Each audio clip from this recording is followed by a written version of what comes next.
Anybody down there? Is Kathy ready? Okay, everybody, I'm going to call our meeting to order. Welcome to our meeting tonight. We're going to have a roll call by our City Clerk, Kathy Valdez. The record shall reflect that all members are present. Okay, and we're going to have a Pledge of Allegiance tonight. We'll be led by, I think, our City Manager, Patrick Johnson. Ready, begin. I pledge allegiance to the flag of the United States of America and to the republic for which it stands, one nation, under God, indivisible, with liberty and justice for all. And we don't have anyone available tonight to provide the invocation, so with that, we're going to just kind of go on. And I have an announcement about our Brown Act Notice of Simultaneous Meeting Compensation. In accordance with the Brown Act, I'd like to announce that as a result of convening simultaneous meetings, the members of the Buena Sanitation District will receive compensation of $147.75 for the district meeting pursuant to Buena Sanitation District Ordinance 2006-1. The next thing is the approval of our agenda by our City Manager, Patrick Johnson. Thank you, Mayor. There are no changes to the agenda this evening. Okay, and no closed session was scheduled. And so we have presentations tonight, though. The recognition of incoming and outgoing members of our city boards, commissions, and committees. So I'm going to come down, and I'm going to call your names, and I have certificates for everyone. So I'm going to come down there and do that. So let's see.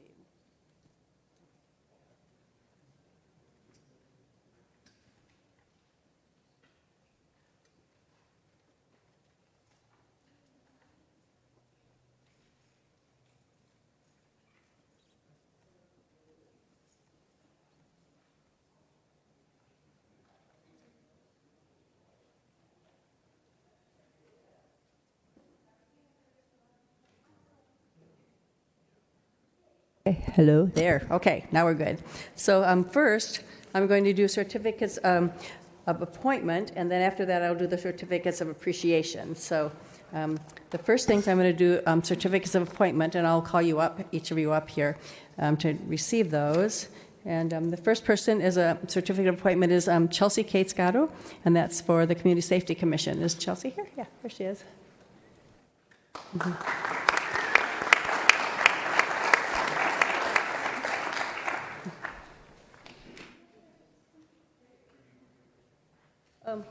There's a lot. There's like 30. You want to do all the pictures? If you want to do those pictures. Okay. And then this next one is a certificate of appointment for Henry Vasquez. Is Henry here? I didn't see him. Oh, there he is. Okay. For the Community Safety Commission. These are...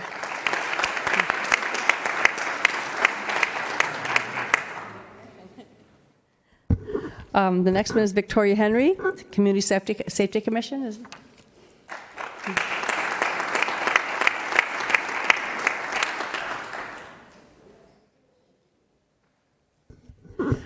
Denny Legio?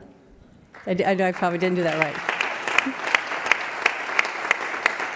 He's appointed to Community Development Block Grant Citizens Advisory Committee.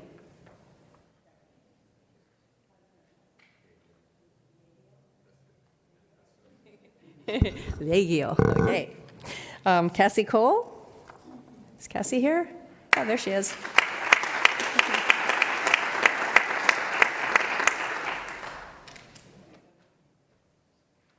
She was the Central Vista Business Advisory, CVVID, Business Advisory Commission. The next one is Lisa Sykes, Parks and Recreation Commission. Lisa? Let's see Lisa. Maybe she's not here yet. Jacob Bell for Planning Commission. Is Jacob here? And I don't see him yet either. Richard Rossler. Is he here? We're doing this really early today, so maybe not. Lorraine Kratz. Yay.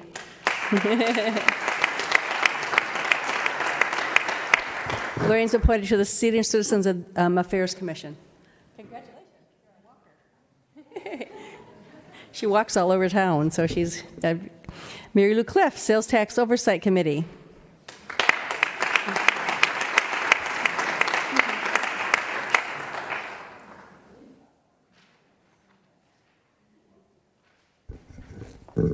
Norm Hallis, Sales Tax Oversight Committee.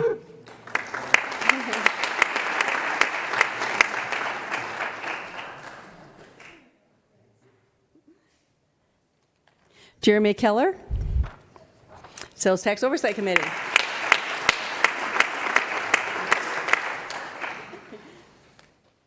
Sharon Larimer, Traffic Commission. Is Sharon, here she is back there.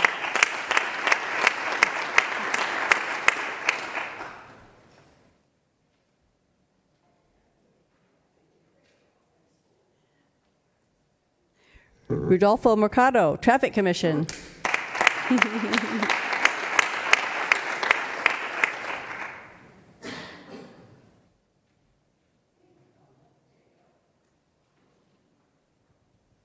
Okay, and these next ones are our certificate of appreciation, and we have awarded Tom Fleming. Is Tom here? I don't see Tom. I have two of actually Tom here for his exceptional service to the community since June 2012. He was on the Planning Commission, so I have two of his certificates here for him. Gabriela Blas, is Gabriela here? Community Safety Committee. Thank you. Okay, and I have Dale Pilot, Community Safety Commission.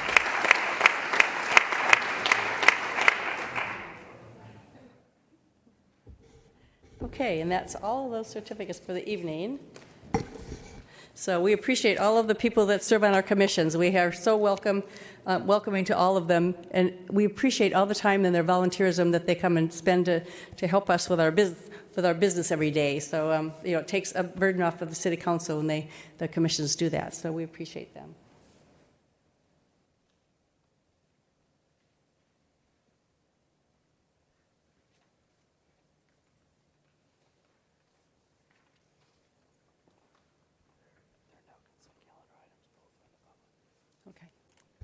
Okay, the next thing on our item is our consent calendar.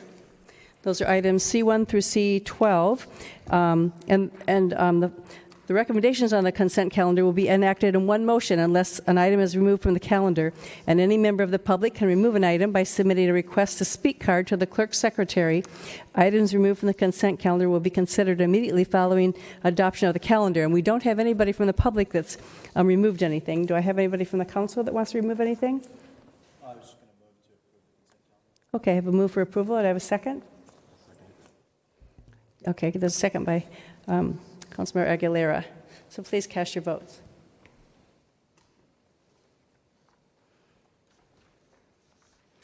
That motion passes unanimously, so the consent calendar is totally approved here. The next thing are discussion items. Items scheduled for discussion generally require detailed explanation by staff or the agency member that's requested the item. And tonight we have 6 discussion items. The first one is crime-free multi-family housing program, and our city clerk, Kathy Valdez, is going to provide the staff report. Thank you. Crime-free multi-housing was developed in 1992 by the Mesa, Arizona Police Department to address problems with crime related to drugs and gangs in apartment complexes. Since that time, it's been in approximately 20,000 cities in the United States and across in other countries as well. And we've been offering it by the Sheriff's Department in the City of Vista since 1995. There's 4 main components of the crime-free multi-housing program. An 8-hour training for property owners and managers where they go over the program requirements, the next 3 items which I'll talk about, as well as giving suggestions for complex managers about how they can best manage the property, looking at safety precautions and things like that. Good screening procedures and the use of crime-free lease addendum. While we don't specify what type of screening procedures should be in place, suggestions are provided in the 8-hour training, but the crime-free lease addendum is required to be signed by all adults living within the units. And basically, it puts folks on notice that if someone in their household or a guest commits a crime, as defined in the lease addendum, that it is a serious violation of their lease and it is grounds for eviction. The Sheriff's Department will do crime prevention through environmental design inspection, basically looking at environmental things that can be changed, such as lighting, bushes, landscaping that can be fixed, making sure that there's substantial window locks, door locks, things like that. And then requiring that those those issues that are identified are rectified. So there is some improvements that may need to be made.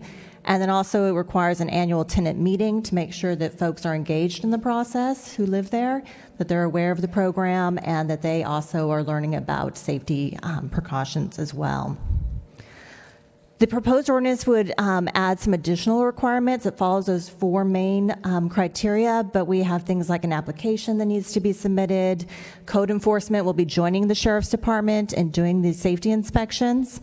They need to post a sign identifying the name and address of the owner or agent in charge of the premises, and they need to submit and maintain a lease addendum tracking sheet. The purpose for that is because the lease addendum cannot be implemented until the lease is up, so it'd be for new leases.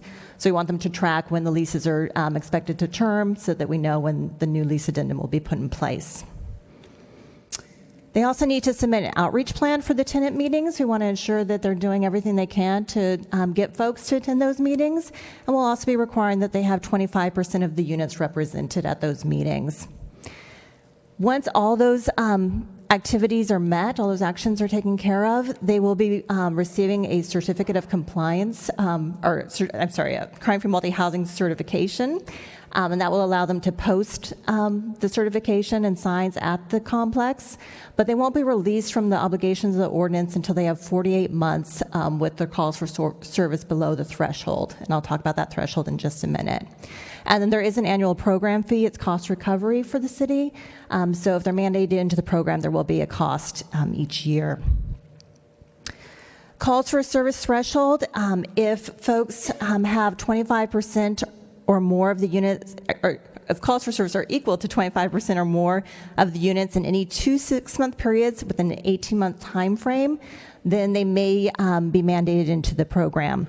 What we do is we'll be doing a brush stroke looking at all calls for service, and then looking at the top offenders. We'll pick 3 to 5 depending on how many we want to start with, and looking at those calls for service in more detail. So we'll be eliminating calls that don't impact safety. So things like found property, dropped phone calls, runaway juvenile or juvenile that's found on the property, things like that. We'll also look at accidents and other vehicle activity that's happening on the street, not necessarily associated with the apartment complex.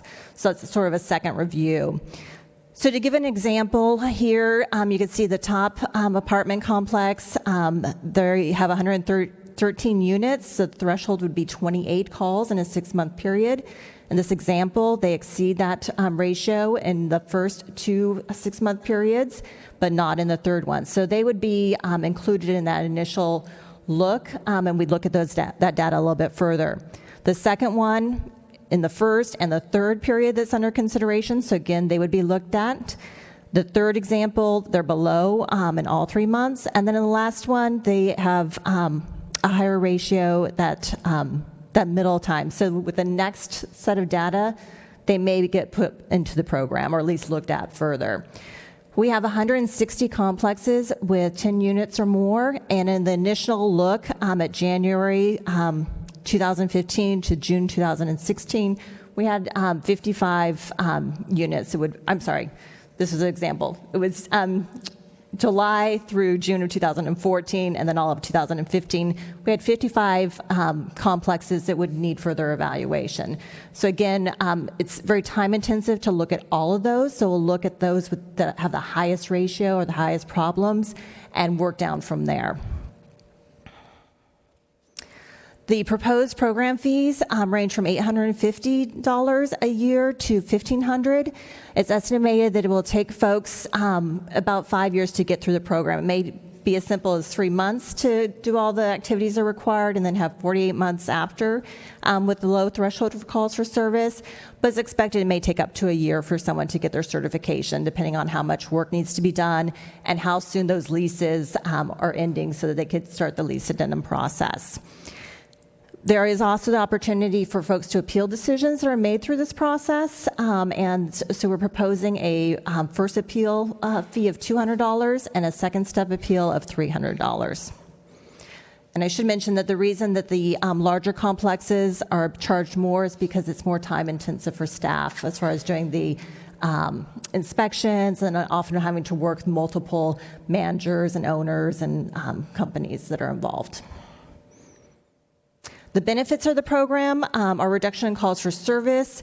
There are 7 complexes that are fully implementing the program in Vista, and their average reduction in calls for service was 49%. So the lowest reduction at a site was 20%, and the highest was 74%. So it's definitely has a lot of benefit. It also will benefit the communities around the area as well. Oftentimes we hear from apartment complexes that there's a bad complex down the street that's causing problems, so it will definitely impact the neighborhood as well. As I mentioned, they can post crime-free multi-housing signs on the property, and then they'll also be listed on the Sheriff's Department website. So that's certainly a benefit to the complex. If folks are looking to rent, hopefully they're going to that site to see what properties are already certified. That completes my report. I'm available to answer questions. Okay, I have 3 speakers. Would you like to hear the speakers first? Okay, we'll start with Leigh Rayner. Is Leigh? Is it Lee? It's Lee. Sorry. I've been called. Okay. My name is Lee Rayner. I live at 35. I'm talking the microphone. Pull it over there on your side. Okay, I had. My name's Lee Rayner. I live at 3598 Royal Road. I own 3 rental properties here in Vista, actually just up the hill from here. One of those properties has 13 units, and there was a notice sent. It was sent to the rental office at 695 Hillside Terrace. I don't have a rental office, so one concern I have is that the properties that this is going to affect have not been notified adequately. Fortunately, the mailman, my dad lives up there in one of the units, and the mailman put the notice letter in his mailbox, and he eventually remembered to give it to me, although unfortunately it wasn't in time to attend the informational session, so I missed that. I have read through this, and I gave you a letter addressing some of my concerns, and I apologize for giving it to you so last minute, but I hope you'll take a moment to look at it. I'll just touch briefly on a couple of the things that I'm very concerned about. And Ms. Valdez actually addressed partially something that I did not read in the ordinance, but does touch on a concern I have, and that is the definition of service call. And I think the definition is very overbroad and could easily result in a threshold for, like, my 13 units. Is that 3 or 4 service calls in a 6-month period? The problem is that it's defined in the ordinance as any call, and I don't see any language in there limiting it or calling for a secondary review. That is not part of the ordinance to my knowledge, and forgive me if I overlooked something. I'd be very interested in seeing that, but I would suggest very strongly that some language needs to be added to this ordinance so that people aren't dissuaded from contacting the sheriff for fear of triggering this. I'll give you 2 examples, and I have had, since 1997, I've probably had 5 times that the sheriff's been up there. The last time was this month. A moving van in the middle of the night came into the property, was lost, turned around, backed into one of my tenant's cars, and drove off. My tenant called me. I said, well, call the sheriff. When I got up there, I reviewed the surveillance cameras, was able to identify the truck. It had a big name on the side of it, so it wasn't very stealth. So I provided that information to the detective. Under the language, as this is defined as I understand it, that counts as a strike against me. The other time I can recall having the sheriff up there was a couple of years ago. A transient was going through his dumpster diving, and I told him he was trespassing and he needed to leave. He brandished a screwdriver at me and left, but I thought it would be a good idea for the sheriff to realize that there was someone in the neighborhood who was potentially threatening. So I called the sheriff. If that was going to be my 3rd strike, would I maybe hesitate to call the sheriff and provide that information? I would hope not, but I mean, those are just a couple of examples of how this definition, I think, is overbroad. If I may, the other concern I have is these inspections, safety and code compliance, that requires safety and code compliance improvements. That definition is completely undefined and without scope, other than saying changes, modifications, or improvements to the property needed or useful in creating an environment designed to reasonably minimize the opportunity for crime. Very broad. I'll wind it up. My point is that automatic gates, cameras, surveillance systems, new fencing, all of these very expensive things are all designed to make property safer and reduce crime. There is no balance here. There is nothing defining how far a property that was not in compliance would have to go to meet all of these requirements. Okay, I'm happy thank to you. meet with staff. Thank If you. you will continue this, Sir, we need you to wrap it up, please. I'll do it. I hope you're not in such a rush to pass this thing that you don't look at these points and consider tweaking it a We little will, bit. sir. Thank you. I think it's a good program, and I support it with some changes. Okay, thank you. Molly Kirkland?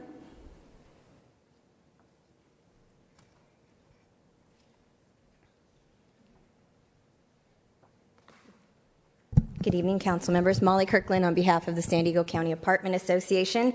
I think Lee probably stole a lot of my thunder here, so hopefully I'm not too repetitive.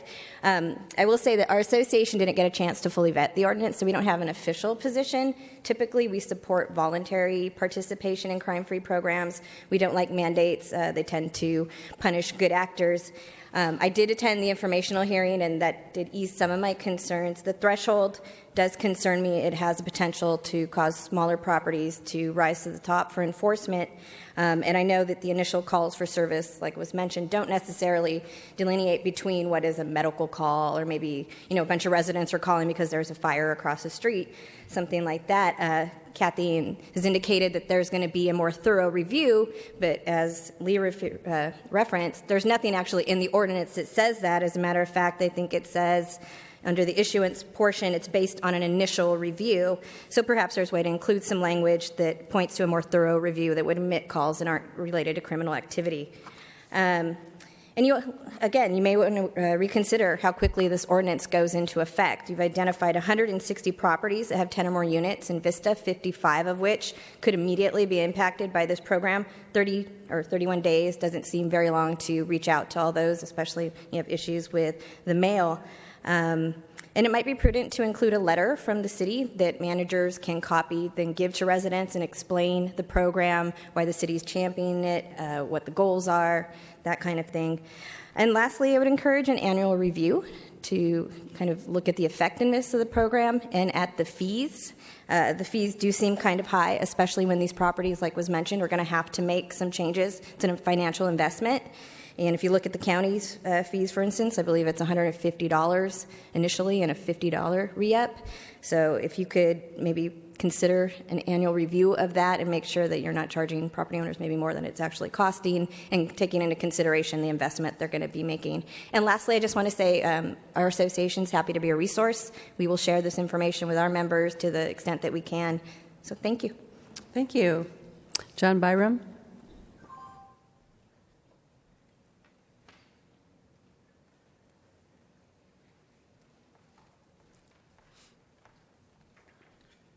Hello, my name is John Byram, and I'm actually going to read a letter. I think you guys have it from North Coastal Prevention Coalition's president. Dear Mayor and Council members, on behalf of North Coastal Prevention Coalition, I'm writing to support the city's proposal for crime-free multi-housing program ordinance. This ordinance would allow the city to require owners and managers of rental properties with 10 or more units to complete a crime-free multi-housing program in their properties if their properties exceed the threshold of service calls to the Sheriff Department. NCPC staff, me, have actively participated with crime Vista's crime prevention specialists in promoting the current voluntary program with residents, assisting with tenant meetings, providing information of local resources. NCPC believes that this program helps strengthen the communication between property owners, tenants, law enforcement, and community agencies, in addition to reducing crime and strengthening the community safety. NCPC is pleased that this program will remain free to anybody that wants it, that asks for it, to any property, and will continue to encourage all owners and managers to participate. The proposed ordinance will give the city and law enforcement additional tools to help ensure the properties with high calls for service take effective steps to address this problem and improve the quality of life for their tenants. The mission of NCPC is to prevent the harms of alcohol, tobacco, marijuana, and other drugs in the cities of Carlsbad, Oceanside, and Vista through community action, education, support, and collaboration. Having property owners and residents actively engaged in promoting safe and drug-free housing is in direct alignment in our mission. Should you have any questions regarding our support, you can call Eric O'Leary, and you have their thing. Just thank you very much. I just wanted to end with your Deputy Stalzer right there won our law enforcement go-kart race at our 420 Remix event. He beat Oceanside PD and the Highway Patrol. Yay. We found out Highway Patrol can't turn. They can only go straight. Thank you very much. Thank you. Okay, Councilmember Campbell. Thank you, Mayor. So I wanted to start off to try to see if we can address some of the concerns that the speakers brought up. First, the definition of a service call. If maybe the city attorney can address this, or if our city clerk. It looks like service call means a call to the sheriff's department to report a suspicious or criminal activity. Is that something that we can tighten up the language on to define a call for service for an actual criminal activity versus, as one of the speakers said, a minor vehicle collision that had nothing to do relating to the tenants of the property?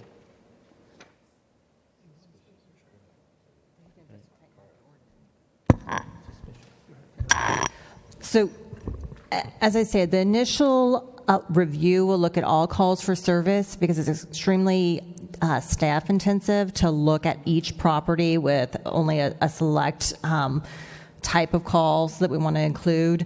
So we'll do the initial review of all calls for service. It's also helpful for us to have that information and working with the complexes because even if it's not something that addresses crime-free housing, if it turns out that there are calls for service for, violent acts, drugs and alcohol, theft, if those are high, there may be some other things also that we provide services for. So we'll want all of that information available to us.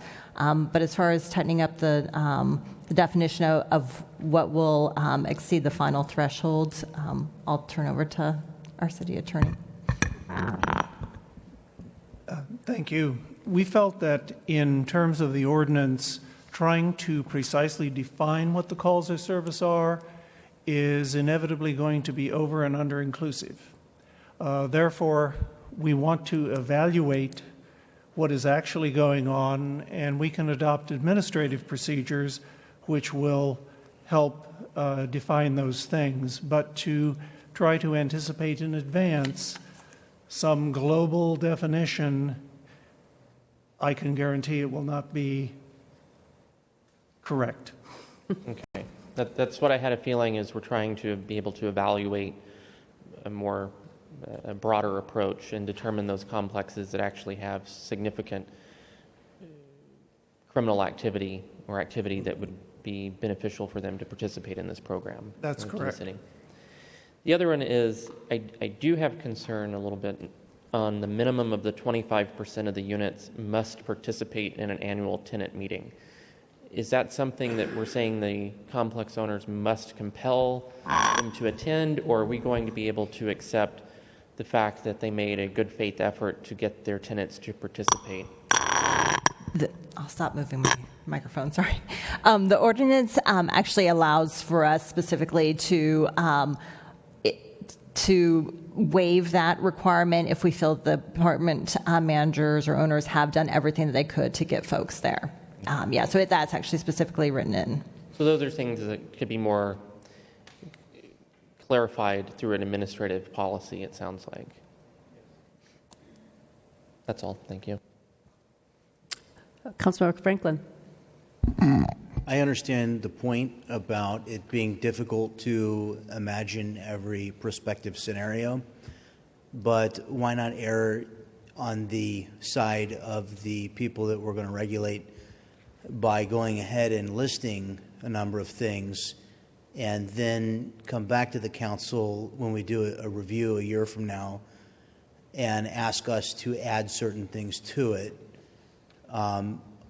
This is creating some uncertainty, and if, I don't own any rental units, but if I did, I'd be thinking, here's another regulation, and it's poorly defined, and it's going to give someone at City Hall, I don't even know who yet, the ability to make definitions and essentially use a great amount of subjective influence to define whether or not I come under this regulation, which is expensive and there's a lot of burden to comply. I think it's a good, I support this initiative, but I do like the idea of coming up with a list of the things, and we're definitely going to have to review this, and I want to recommend that we adopt this with a one-year sunset, that the ordinance would go out of effect after 1 year from the date of enactment unless we reauthorize it, at which time we could reauthorize it permanently or for another year or for 10 years. And then I agree that we're going to only give 30 days to implement this. Perhaps that's not enough time, and this is years in coming. It's probably a polite thing to do to our business community to give them a better advance notice. This is coming. This conversation this evening certainly helping drive that. The Apartment Association and others now are aware and can assist with getting the word out there. But could we perhaps lay this off for 2 more weeks or 1 month while we both come up with some better definitions of call for service and do a little bit more opportunity for folks to have notice and come back? I mean, I think my assumption is the council is supportive of this. I'm certainly supportive of it, and I want to adopt it and enact it. But I just like to demonstrate that we're good regulators who listen to the people that we're regulating and give adequate allowance of time. Is there any time urgency to do this tonight versus to do it, say, 2 weeks or a month from now? It's certainly possible to bring it back in August if the council would like that. We think we've written a pretty good ordinance, but if you'd like us to tighten some things up, we can bring it back, certainly. I don't like the lack of specificity. I don't like to give government broad powers. I like to give government narrow powers. And to me, to give you the narrow power to enforce this onto folks who meet a specific definition, it gives some certainty to the property owner versus giving the subjective, and then we're going to, well, this guy, you didn't call, you didn't make him meet the threshold, and I mean, the laws should be applied evenly.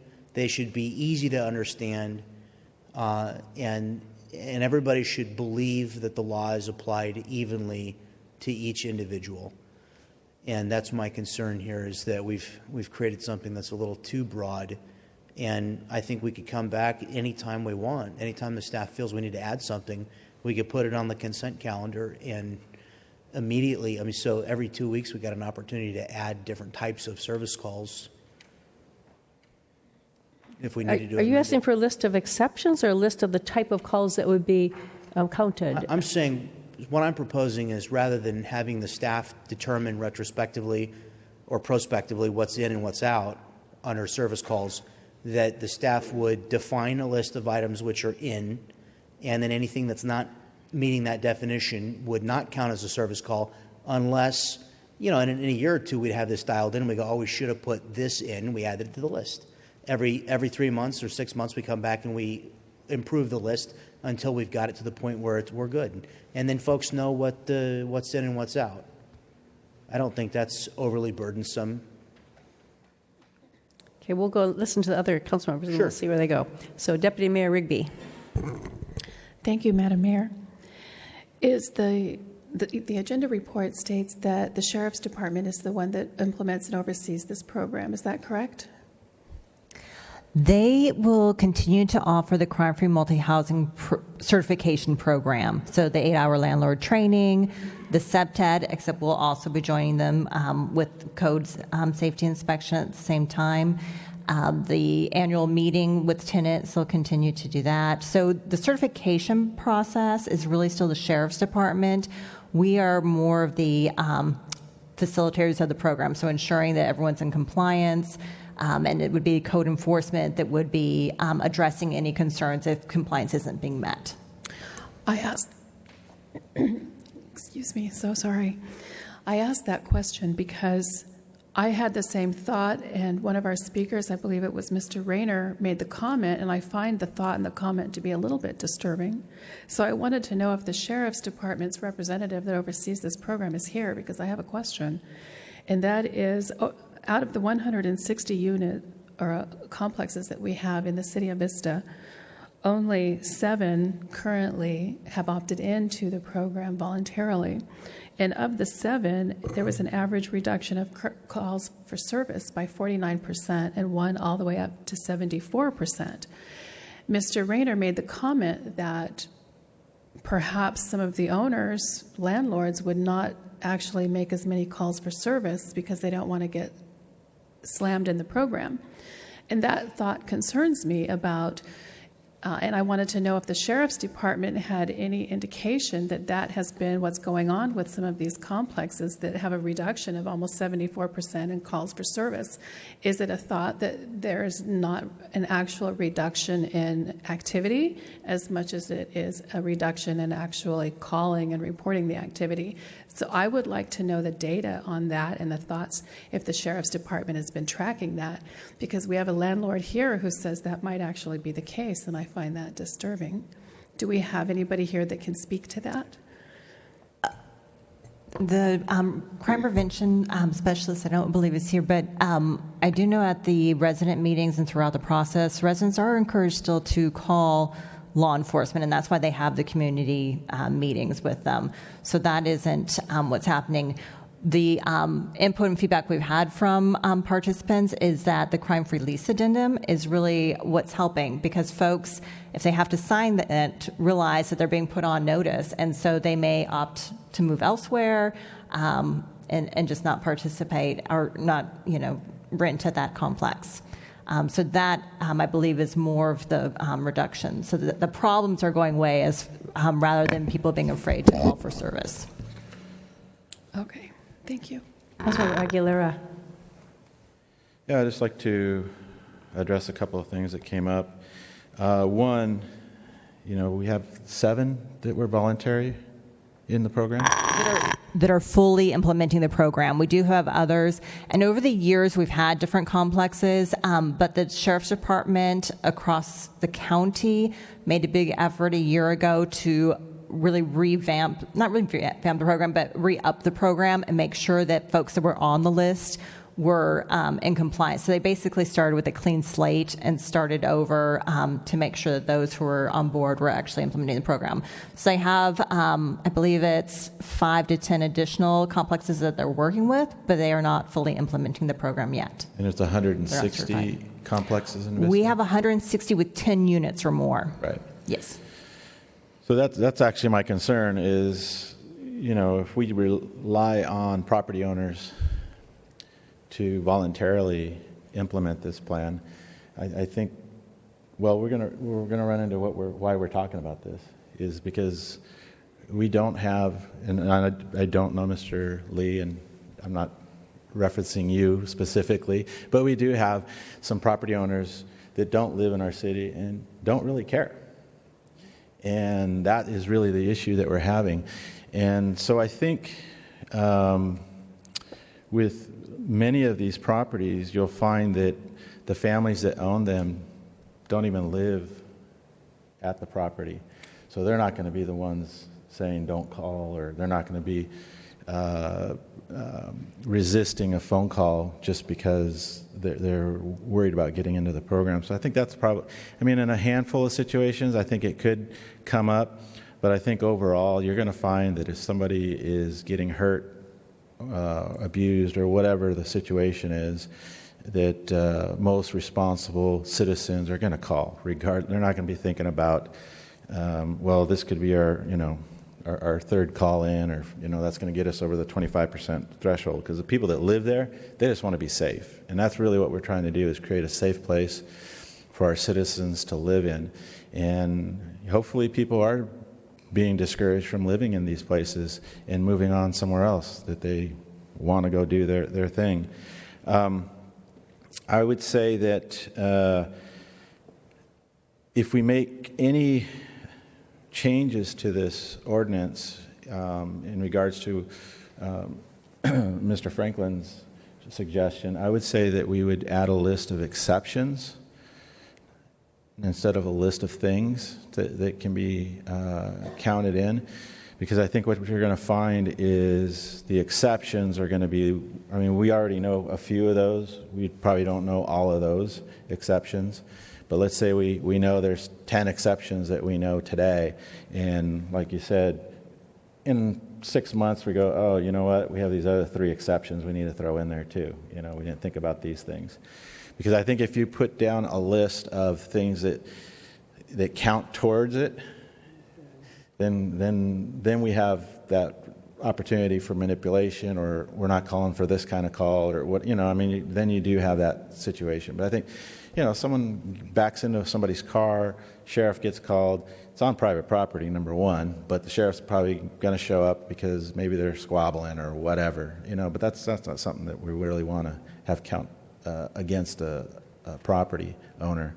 So I think a list of exceptions would be the cleanest way, rather than trying to figure out what types of crimes we're looking at. But I support this. I think, I've asked staff in the past to come up with something that's going to improve some of these apartment complexes that we have. And because we have so many property owners that don't live in our city anymore, I think this is going to help quite a bit in cleaning our city up. I agree with you. We used to have in years past where one of our committees, it was our public safety committee, I want to say, or crime and substance abuse, went there because some of the apartments had dumpsters overflowing and different things, and they were kind of monitoring that, and then it kind of fell by the wayside. So I also support this. Councilmember Franklin. So I'd like to make a motion that, or maybe just a sense of council, for the following things. I'd like to include Councilman Aguilera's idea about including a list of items, but not limited to, and according to the staff's creation. I'd also like to include a 1-year sunset, which would cause us to have to reauthorize the program in 1 year, for 1 year from enactment. And I'd like to include a 60-day delayed enactment clause, so that 60 days from the date that we adopt it, it would become law, not sooner. Would there be a second for those ideas? I would second that. I'll second it. Councilmember, or Deputy Mayor Rigby. I was just going to say the exact same thing. Oh, okay. Okay, then cast your votes.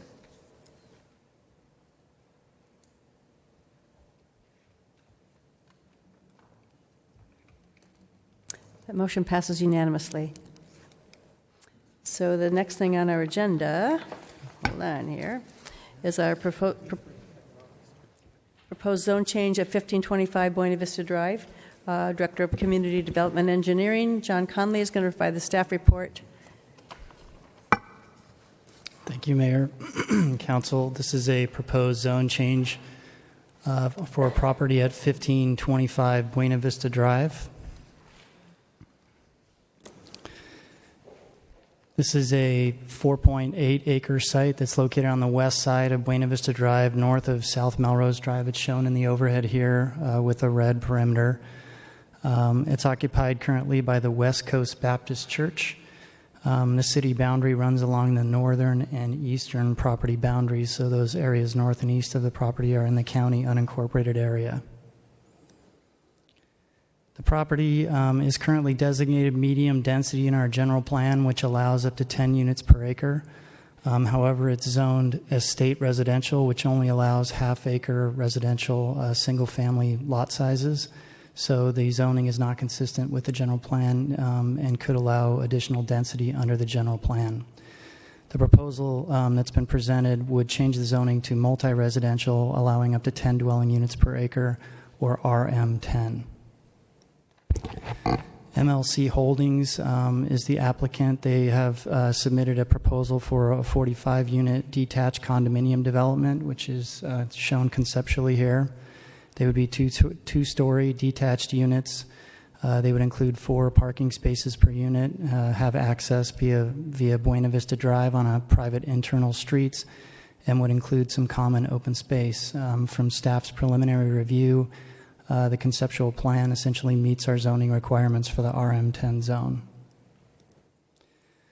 The staff scheduled this item for discussion following the submittal of the proposed zone change in May of this year.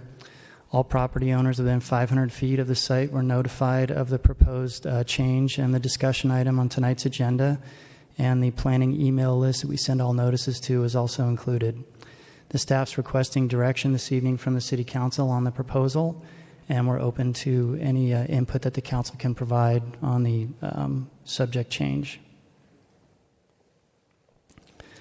The applicant is here this evening as well, and I believe they have a presentation, so I'm going to go ahead and allow them to present, and I'm available for any questions. Thank you.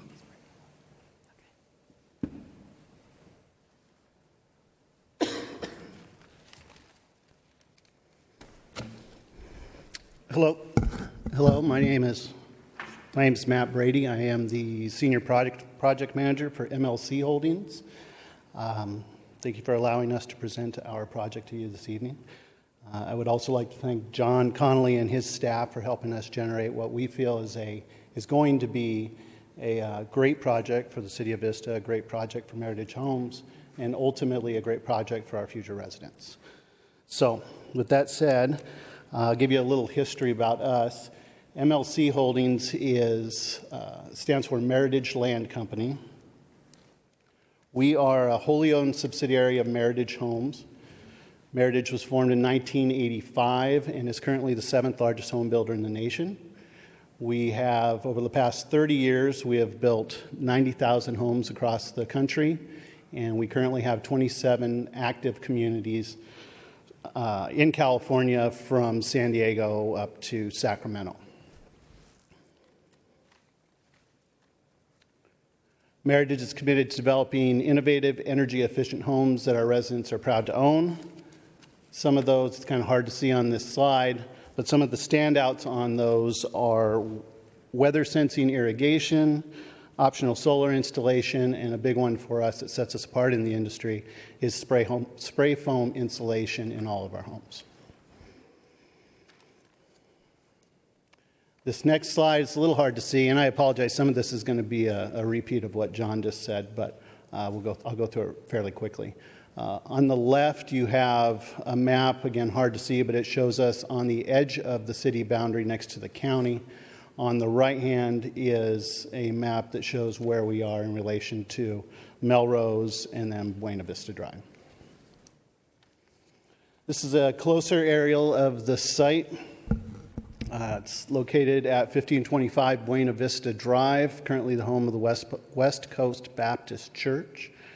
On the site, you can see there is a church building, which also off the back is there's a school that operates out of the back of there. That is the pastor's residence in the back corner. Then you have some associated parking lots and some open areas. And I think it doesn't show it very well there, but I think there's some kind of ball fields and maybe a soccer field in there too. Currently zoned E1. The underlying general plan permits medium density residential, which can go up to 10 units to the acre. Surrounding uses are a nursery to the north, a nursery/RV storage situation to the east in the county, single-family homes to the south, and apartment buildings to the west. This is what we are proposing. It is 45 single-family detached homes. Each of the homes will have a 2-car attached garage. The garages will be recessed a minimum of 20 feet, which will give the community, I believe, more of a neighborhood feel to have that pushed back like that. The units right now are slated to range in size from 1,700 square feet to 2,200 square feet. Again, it's conceptual right now. 10-foot separation between each of the homes. We have 5-foot side yard setbacks on our project, which if you look at the project to the south, they have what's called zero lot lines. And I believe our setup makes for a more conventional neighborhood feel. Backyards will range from 15 to 20 feet. This will be a centrally located park. Right now, it's at the top of at the kind of the curve of the horseshoe there. We like that location because it keeps the traffic passing the park to a minimum. It's a little safer for kids crossing the street and keeps them away from Buena Vista. There will be a HOA in place that will maintain the common areas, the streets, and enforce the CC&Rs, parking and those kind of things. This is representative architecture. We will do new architecture for this project, but this gives you a feel for what Meritage builds. It's typically a higher spec level, but I think this gives you a pretty good feel for what we do. And that is my presentation. Okay, we have 3 speakers. Would you like to hear the speakers? Okay, we'll start with the speakers. Nikita Hobson.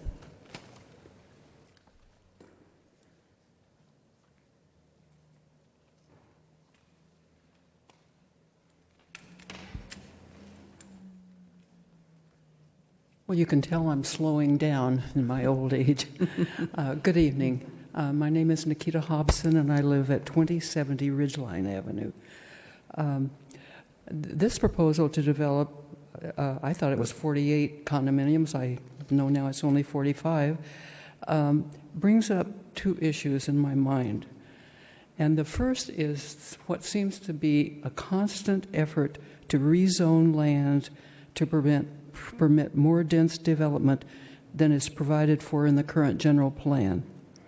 That plan was adopted only 4 years ago after a long, thoughtful process involving significant input from both city staff and members of the community. I think it is a mistake to make so many changes in it this early in the game. We have a good general plan. Let's stick to it.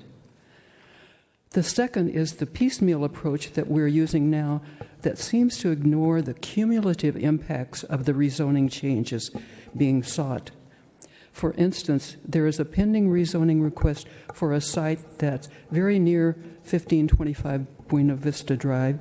It's kind of catty-cornered across the street, more towards the Melrose side, and Warmington Residential is proposing to build around 50 condominiums there too.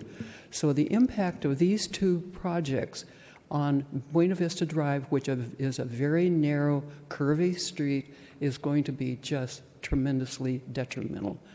And I don't know what you can do about it, but there's no off-street parking there. I don't know what's going to happen. And I wonder, are they counting the driveways as guest parking areas? Otherwise, I don't really see much provision for guest parking. And if you have 45 families living there, they're going to have guests. Where are they going to park? And there's always families with more than 2 cars, the ones that have teenage kids or college kids that are still at home, and they need a place to park too. Where are they going to go? There's little or no off-street parking in that area. The only thing I could think is go park at the Jack in the Box or something. So parking is always a huge problem in high-density developments. So I'm asking you to please require an adequate parking plan that will actually work. And from what I can see, and I haven't seen much of the plan, there is very little open space in the project. Can't the plan provide more play areas and open space? That would make it really a livable community, which I think is what Vista is going for. And now, after my negative comments, I'll have one positive thing. At least the proposal is for condos, not apartments, with all the problems associated with apartments. And aside from these issues that I've talked about, I think it sounds like it's a very decent plan, and we can work with the developer to make it even better. Thank you. Thank you. Well, our next speaker, Philip Clark.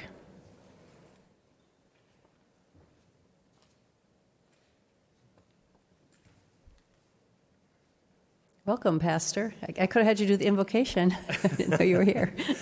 That's fine. Good evening.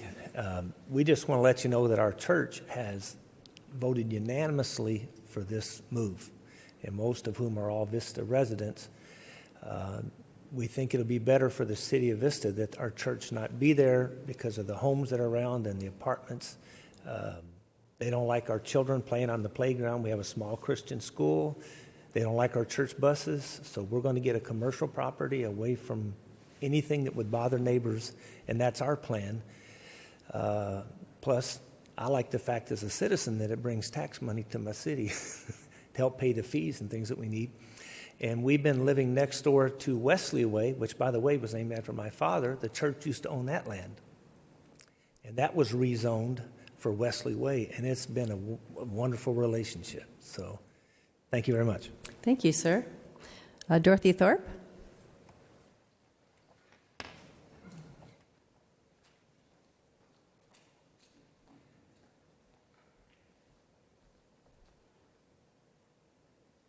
Hi, I'm Dorothy Thorpe. I live on Buena Vista. And this is a nice neighborhood. It's a really special neighborhood. It's not just a chunk of land. It's a neighborhood. People don't even want to leave. People don't move out of that neighborhood. It's got farms. This property is supposed to be estate residential.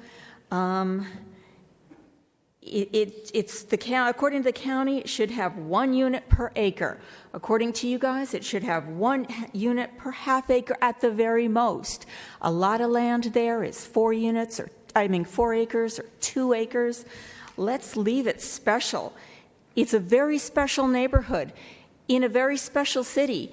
If you crap on it, then all of Vista loses a little bit and a little bit, 1 inch at a time, 5 acres at a time. Vista deserves better than that. The plan, the general plan, says preserve and enhance the characteristics and features of neighborhoods that share common development patterns, topography, major streets, and zoning patterns. And you've got a nice little picture that shows exactly what's happening here. It's got a curvy street. It's got houses here. It's got houses here. And the picture of what not to do is taking 3 units and turning them into 10 units. So even though this 1 chunk of land, you're still changing it from being these nice homes on 1 acre or half acre into 40 to 50 units on a less than 5 acre parcel. That just hurts this neighborhood. My voice is a voice of someone living on Buena Vista, not somebody from Sacramento or New Jersey or somewhere else. Please have the courage to choose quality over money. Respect our neighborhood. Thank you. Thank you. Okay, so that's all of our speakers. So I guess Councilmember or Deputy Mayor Rigby. Thank you, Madam Mayor. I have to agree with our two speakers, Ms. Hobson and Ms. Thorpe. I agree that our general plan that was revised only a short time ago with a lot of thought, a lot of discussion, should not be so easily set aside for the convenience of one person or two people. And after I met with the applicant, I actually went out there, and I told you I would. I went out to the site and I walked it. I parked my car and I walked the entire site, and I went next door to the other development that's there. And I saw the high density of that neighborhood, of that complex that's built next door. And I really do believe that it would damage the integrity of that neighborhood and the charm of the neighborhood and Vista as a whole. And that's something that I've been saying with all of these new developments that we've been having. There is a time and a place for some of them, and to me, this is not it. So I am not in favor of changing the zoning and changing our general plan for this development. Councilmember Campbell. Thank you, Mayor. First off, I would like to point out, if Mr. Conley, correct me if I'm wrong, but the general plan for this particular site actually calls for medium-density residential, and it's merely the zoning that doesn't comply with the general plan, and this would be an update of the zoning to bring it into on par with the general plan that was more recently updated. Is that correct? That's correct. Okay. So this is not a general plan amendment. This is not a change to the general plan. This is actually bringing the zoning to where the general plan brought the property to. So I think that needs to be the first thing that I say is, for those that are concerned that we're updating the general plan frequently, this is not an update to the general plan. This is not a change to something that was done fairly recently. I think it's actually bringing the zoning to where that entire process redesignated this property to medium-density residential. Medium-density residential. So that's my first thing I'd like to say, is to address that concern. Secondly, we've heard from what's very important to me as well as the property owner. And property rights are very important to me. If a seller of a property, which this complies with the general plan. So let's make that clear. This is not a general plan amendment. This is how the general plan designates this property, the vision that the council approved through many years in the community process. It's not, in my opinion, out of character with the surrounding neighborhood that's immediately adjacent and to the north of the property. This is a medium density project. It's not a high density multifamily development. It brings a fairly significant amount of additional tax revenue to the city that has to be considered. But secondly, something that often doesn't get addressed here, and I try to bring it up as often as I can.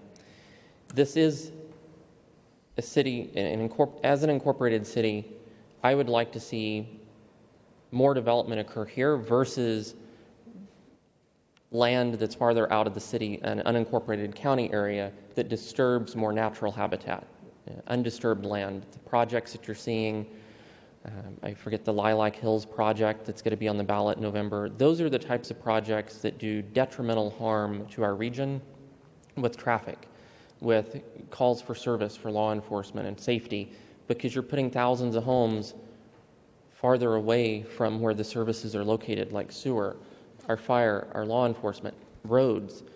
So it takes a tremendous amount of tax money to provide services for those projects. Housing, the need for housing in San Diego County is not going away. We're tens of thousands of units short in San Diego County.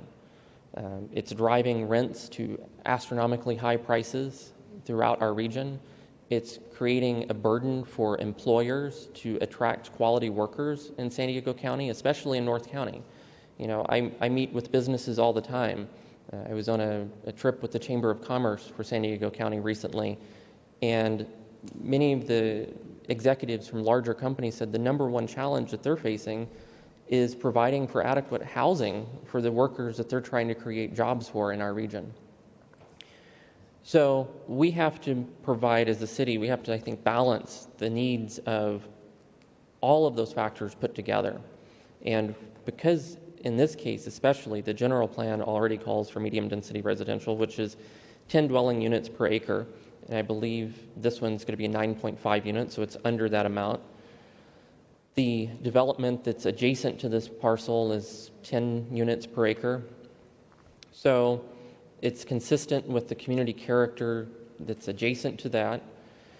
We have the needs to balance the dire need for additional housing. It is a for sale project. It meets all of these criteria that I think many of my colleagues have been saying, that we want to see more detached single-family homes. So this is an opportunity to create that. So thank you.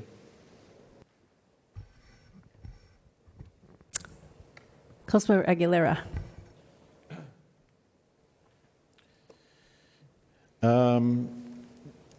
Well, first of all, I'm not interested in making changes to the general plan, and I know Mr. Connolly is not either. It's taken a long time to get to where we're at. So this does comply with our general plan. What I would like to address is something that the speaker brought up, and I think I've already brought it up as well, and that is I think we can do better with the open space. I really think, I don't know if we need to move it, take a unit out, but what's there does not look adequate to me. And, you know, I think I talked to you about tot lot and that type of thing. I think that would definitely improve this project. And I think what we would like to see, well, I mean, one of the things we know for sure is we're removing a soccer field or ball fields and that. I mean, so we'd like to create some kind of a net zero effect, you know. So I don't want all this 45 homes, they all have to go to the city park down the street, which is across Melrose and all that, you know. So if we could, especially for the younger kids, create more space in that in the complex itself, I think that would help this project considerably. Other than that, I think Councilman Campbell addressed most of the points that I wanted to make, and I feel that the project is actually a decent transition to the rest of Buena out there. The project next door is very dense.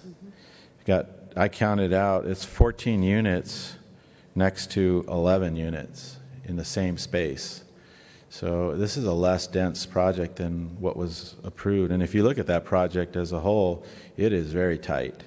I mean, there's 0 lot lines. At least this one's got I think 5 foot. Is that what we're looking at? Condos. I mean, they look like houses. I mean, they're called condos, but they look like houses. They are houses, really. They're houses. And I like the fact that it's ownership, because I think that's something that we need to be able to provide to our citizens. I just came back from out of state. I was driving, came down the 15, and it's just incredible to me at 3:30 in the afternoon the number of people driving on the 15 north. So the traffic that people complain about is not generated by residents of Vista. It's generated by people that live outside of our city that are commuting through. And they all come in through Grover Canyon, they come in through East Vista Way, and they cut through our city to get to their jobs. So being able to provide affordable housing for those young professionals in our city, I think is going to help a little bit on the traffic side as well. And it's not far from Carlsbad, our business park, and Carlsbad's business park. So I think this is going to be an ideal project. It's not far from the freeway either, but Melrose is where a lot of those commuters go through. So I think this is a great spot for it. Again, I think it's a good transition from the higher density next door and out to Buena. So I can support this as long as we could open up some space. Actually, I agree with you, and you both, Councilmember Campbell, and you said it very well. As far as the parking, the parking is, the garages have 2 places in each garage, and then there's 2 places in the driveway, and so I'm hoping that would be enough, because there is probably no street parking at all, and I know there's none on the street. I'm going to, Mayor, there is actually the 2 private streets that serve the property would be, wide enough to park on one side, so they would have a limited amount of guest parking on the street. Oh, okay. That makes me feel better. And then also, but I would like to see a little more open space. And I don't know if they can get rid of 2 units, that, like either in the middle of that or just somewhere else, a tot lot or just a little more open space would make me happy. And other than that, I support the project, because we really are desperate need of housing. Single family housing is great. So. Councilmember Campbell, you're on here again. And Mayor, you actually addressed the point that I was going to make, which is there are actually a minimum of 4 parking spaces per unit, because it is the detached condo spec, which actually exceeds, I believe, the parking study survey that we had, the number of units that actually park in developments like this. And then, Mr. Conley, you addressed it, there is on-street parking. But I did want to bring up the other point, which this is a zone change, not the project approval. So this will come back for review, but I think it is good to provide some feedback to the developer that would potentially bring this back, that maybe there's a way to readjust or compact on one side some of the units to create a little bit more open space in the middle island there. So, and provide maybe 1 or 2 amenities from our amenities list. Deputy Mayor Rigby. Thank you, Madam Mayor. It was asked of me last week when this came up with somebody about, because it is a zone change request, but the general plan had been changed for this area 4 years ago. How is it we got into a situation where the zone change didn't keep up with the general plan change? And are there any other areas that we know of in the city where this has happened? Oh, yeah, there are plenty of areas in the city where the zoning doesn't match the general plan. That's a very common occurrence, actually, Even with all in the most cities. energy that we put into updating the general plan, we didn't follow through with the zoning? Well, in this case, there's a church on the property, so there was really no need to look at the zoning, because churches are allowed in residential zones, in any residential zone with a use permit. So we didn't feel it was appropriate to change the zoning with a church on the site, considering that they were still operating and that the half-acre zoning was a low-density residential. We didn't see the need to look at it. The general plan, however, wasn't changed on the site in 2012. From my recollection, it was medium density before that time, so we kept the designation in place. But like I said, the church was operating there all that time, so there was really no look at the land use designations when we updated the plan, other than on properties where there was real development potential, like near the Sprinter stations in downtown, or vacant properties where property owners participated in the process and asked for changes. Okay. And then the other question I had was the property that's, I guess that's to the south of the proposed site. When did that development get built? Do you know? I don't know the specific date. I believe it was approved in the late 80s, early 90s, in that time frame when most of the Shadow Ridge area around there was developed. I think it's a density of a little over 9 units to the acre is what it's developed at. Okay. Thank you. I have another speaker. Do you want to take the speaker first? Okay. Daniela Rubin.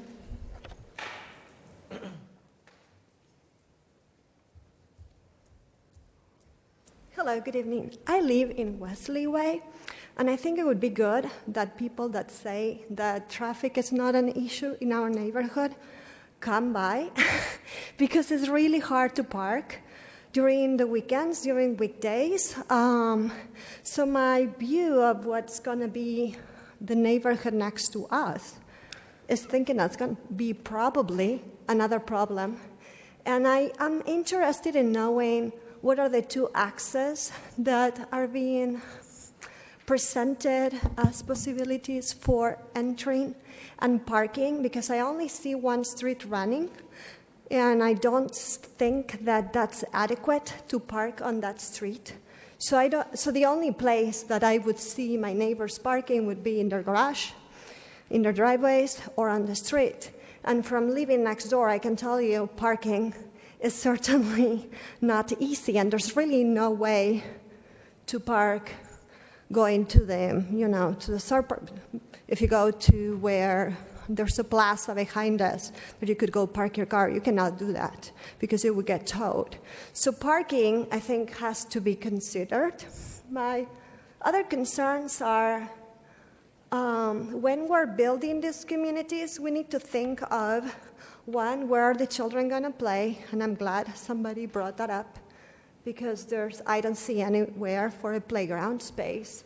And I'm also a teacher, so my concern would be, where are all these families going to send their children to school, considering the overcrowdedness we have already in some of the schools in Vista? So I think that has to be also thought forward before implementing these plans, so it's not just increasing, more availability of homes in Vista, but considering how do people that buy these homes are going to live and how the neighbors who bought beforehand are going to continue living in this community. So when we bought, I loved having the church behind us because it was green. There are kids playing outside, so it's really quiet. I know there are no problems. It's a phenomenal neighbor. So now I don't know who my neighbors are going to be. So I think, to me, I'm actually surprised that the pastor brought up that people would complain about their church. I am really happy to have them as my neighbors. They're being phenomenal. Thank you. Thank you. One more speaker, Ricardo Garcia.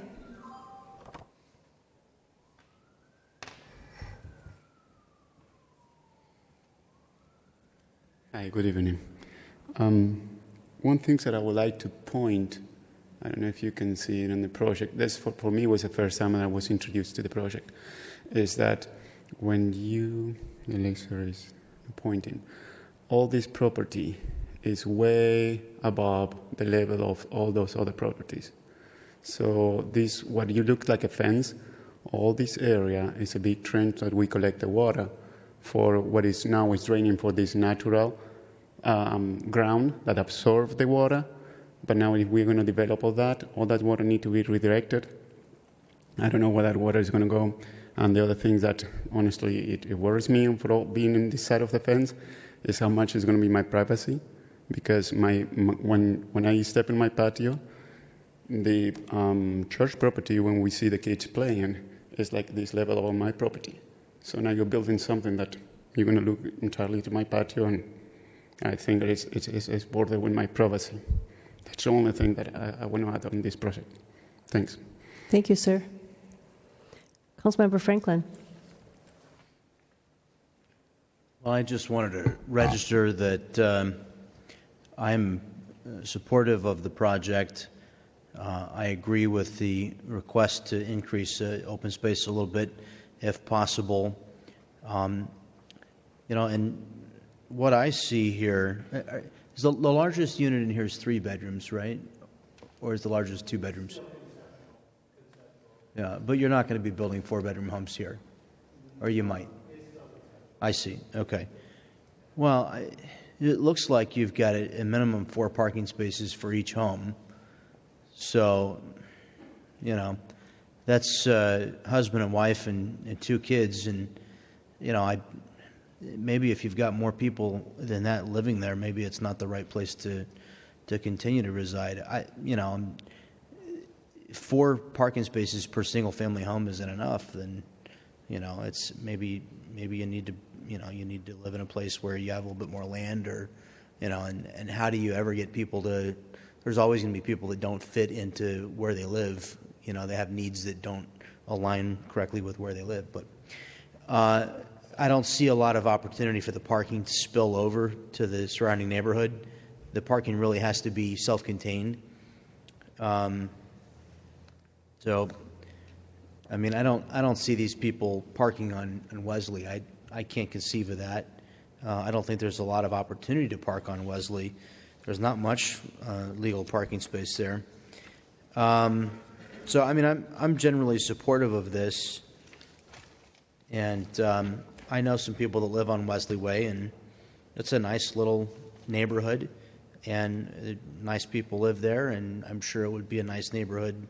This project would, and I'm sure a lot of nice people would live there. So I don't have an issue with it. I'd be supportive of it.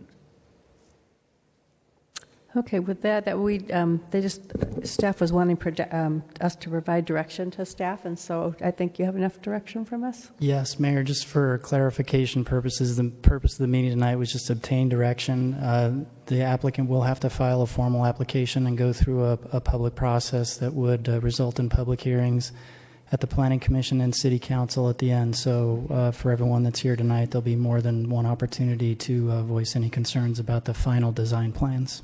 Okay, so we will see it again. So, okay, thank you. Moving on to our next item D3, public notification for planning applications, and that will be John Conley is going to take that one again.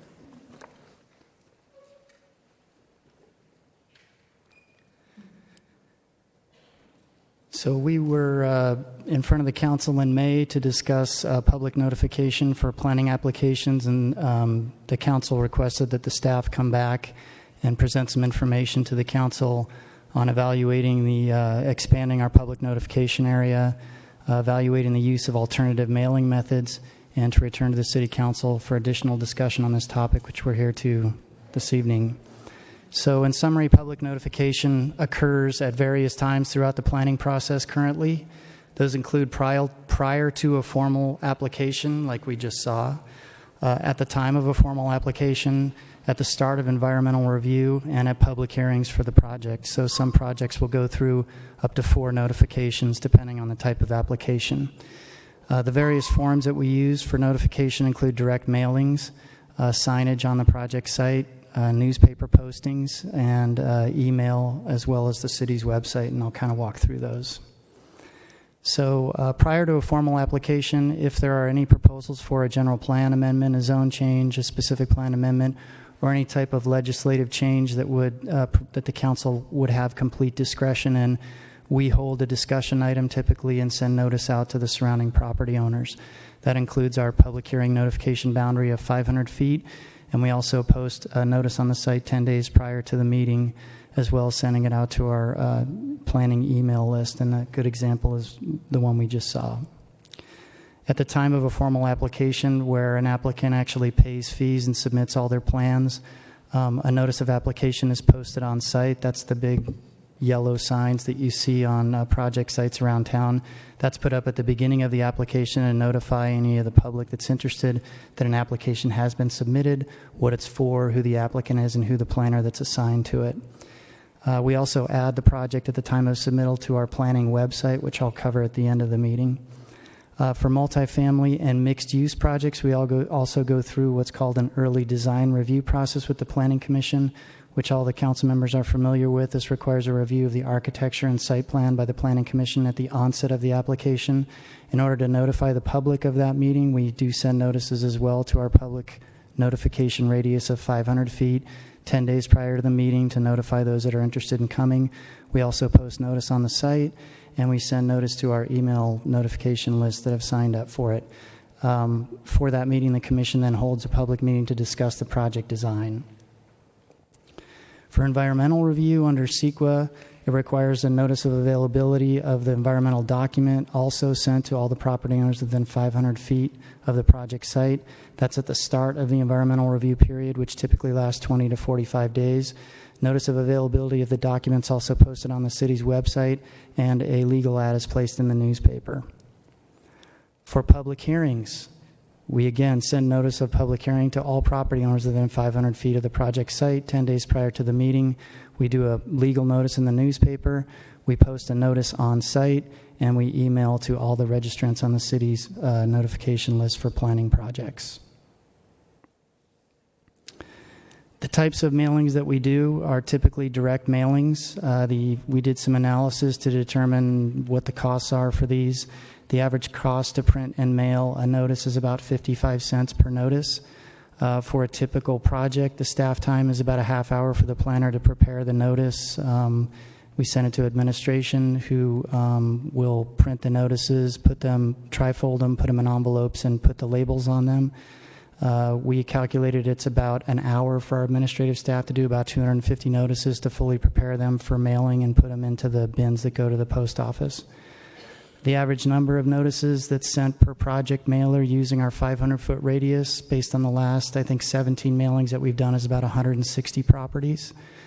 The average cost per mailer, if you do the math, that 55 cents for 160 properties is about $88. So that's roughly $80 to $100 is what we spend on each mailer using the 500-foot radius. If you increase the radius, the number of properties that's notified, in theory, increases exponentially.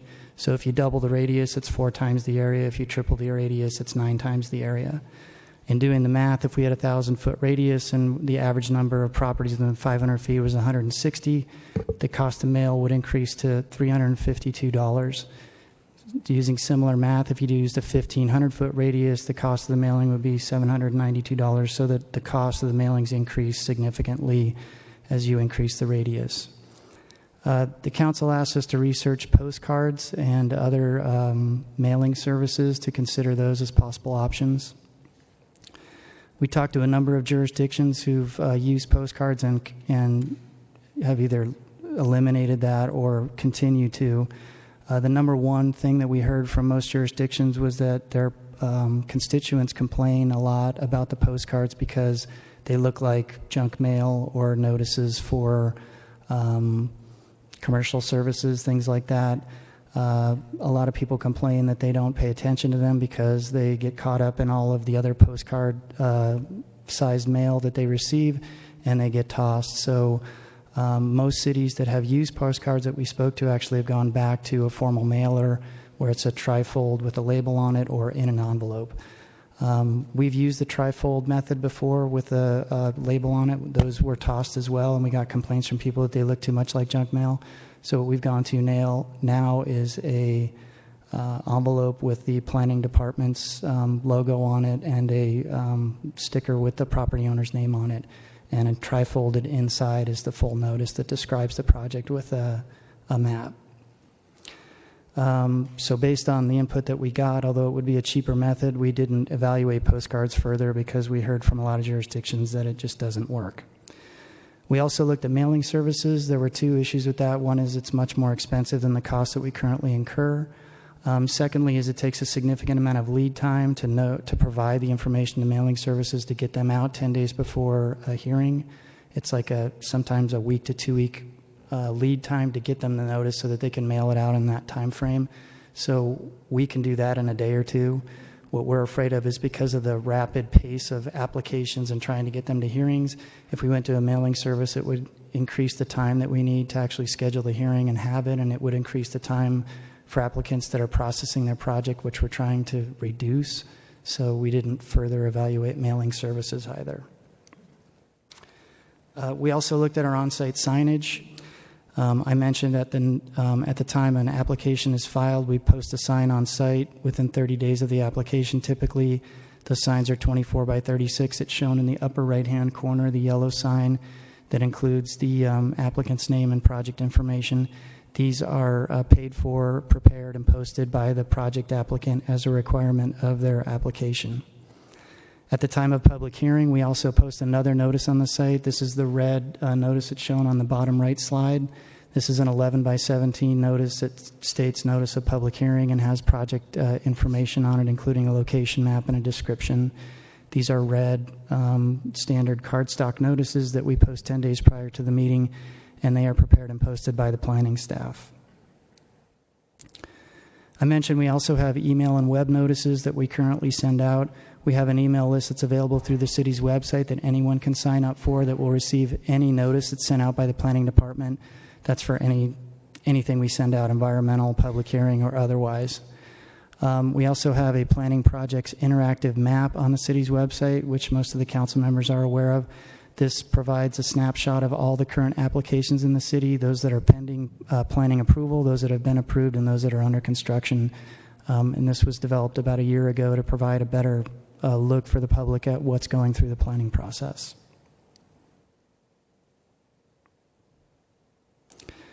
So with that, the staff is requesting input from the City Council regarding any proposed changes that you'd like to see to our notification procedures, and I'm available for any questions. Thank you. Okay, we have one speaker. Do you want to hear the speaker first? It'll be Michael McSweeney.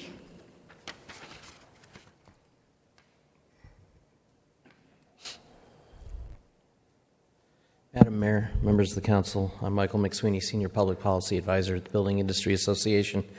I know that for the last couple of years, it seems like every time I come here, I reference the Point Loma Nazarene study, which the average cost of the government process of fees and the time it takes to get an approval is close to 40%. Your studies, the study did not specifically study Vista, but it studied two of your neighbors nearby. And so I'm looking at, why would you do this? State law says 300 feet. You're at 500 feet. If the intent is to draw more people out to complain about development, then go ahead and extend the notification. I think that compared to other cities, I live in the city of San Diego, typically you get the stake with the 11 by 17 sign. The 2 foot by 3 foot sign, I don't think our members would complain about that. But what we find is, and what we heard today with the zone change is, for the most part, people don't like change in their neighborhood. So if the intent is to draw more people to your council meetings so you can be here longer, I think this will be the earliest I've come before you. And so I'll be home in time to eat before 9 p.m., which is awesome. But I just want you to think about that is, John made a very good point, is he does a very good job of trying to get people through the process. And if you want to make the process longer and more cumbersome, then I would recommend taking the action to increase notification. But quite frankly, with your web service, I mean, I've signed up for stuff, so I know what you're doing all the time. That's why I show up on certain occasions. Thank you. Thank you. Councilmember Aguilera. Well, I guess we are here to discuss the city's public notification requirements and give direction. And I guess my direction would be that we continue down the same road that we already do. As Mr. McSweeney pointed out, we are already surpassing the state requirements in a couple of different areas. The website is great. The emails, I get the emails too. And, I mean, it's amazing, some of the things that are going on. But, I think it's very difficult when we do have a project that somehow got overlooked by neighbors or what have you, and it's difficult to have to deal with that and see that. But at the same time, I think citizens have to take responsibility for their property. When you see one of those yellow signs down the street, you probably should stop and see what it says. I know we're busy. I'm very busy. And I know I've mentioned this before, but I'll mention it again. We had an application for sewer access in a property adjacent to mine. I received one of the mailers that Mr. Conley's office sent out. I opened up the envelope and said, oh, looks like there's going to be some houses across the valley there.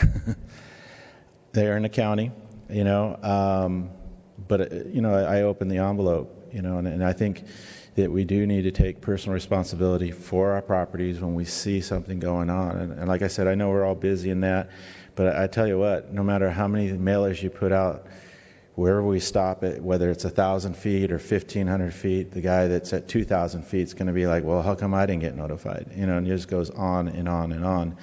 And this is where the emails, the website, we got the Facebook stuff going on, all that. There's a lot of notification out there. I think the staff has gone above and beyond to inform citizens. And I think transparency in government doesn't necessarily mean that you have to spend oodles of tax money to notify people and to inform people, but you do have to make it available. And I think we've been very transparent. We have had, just a couple of recent projects where, people didn't feel like they were being notified, but I think that's far and few between. This evening, good example, the lady next door to the project previous, I had to look up Wesley. I was pretty sure I knew which one it was, but I mean, the project that's going in is less dense than the project she lives in, and that's natural. We would all love to have open space surrounding our properties, or most of us would, I should say. It's a little bit of the NIMBY attitude. I'm here first. I don't want anybody else to come back. And I think Mr. McSweeney makes a good point. The broader you make that circle, the more of that you're going to get. So I'm comfortable with where we're at today in notification. Councilmember Campbell. Thank you, Mayor. So in reference to, or in regard to the distance of the mailing, I think I'm good with where we're at currently. There are a couple of changes that I think we can do that are low cost that can help increase the visibility of a potential application. One of them is increasing the on-site notification signs from the 2 by 3 feet to a 4 by 5, which is, I think San Marcos is like a 4 by 4 foot. But if we increase the size of that, it wouldn't substantially increase the cost to post it on the site, but it would actually make it potentially readable when you're driving by or stop next to it versus parking and getting out and trying to look and see what the sign says. I've seen some of those I've stopped, and I'm like, you have to actually park and get out of your car. The sign maker here. To see. The other one is our 10-day notification prior to a hearing date, the little paper ones that we do, those fold up overnight when it's high humidity, so you really can't see anything that those say. If we could increase those to like a 2 by 3 foot size on a PVC board, which is inexpensive to produce, that would actually be visible for the full period of time versus the paper ones that just curl up immediately and you can't read. Other than that, and one more change is potentially on the envelope. I've seen other cities do this to have important notice or important information underneath the city logo. So it encourages people to have a little bit more of an open rate. Other than those 3 changes, I'm satisfied with where we're at now. And most of that would actually be done by the city. I think the only one that would be prepared by the applicant is the yellow sign. The only thing I'd like to, I can't tell you how many people have asked me, what's the building they're building right by the freeway? I'd like to see a banner around that says Starbucks. Visit the city website if you want more information. You know, if I could do on every project would be nice, wouldn't it? If it was 45 condos here, visit city website for information, rather than have to stop and get out of the car and look and see what the yellow sign says. Anyway, I'll go on here to Councilmember Franklin.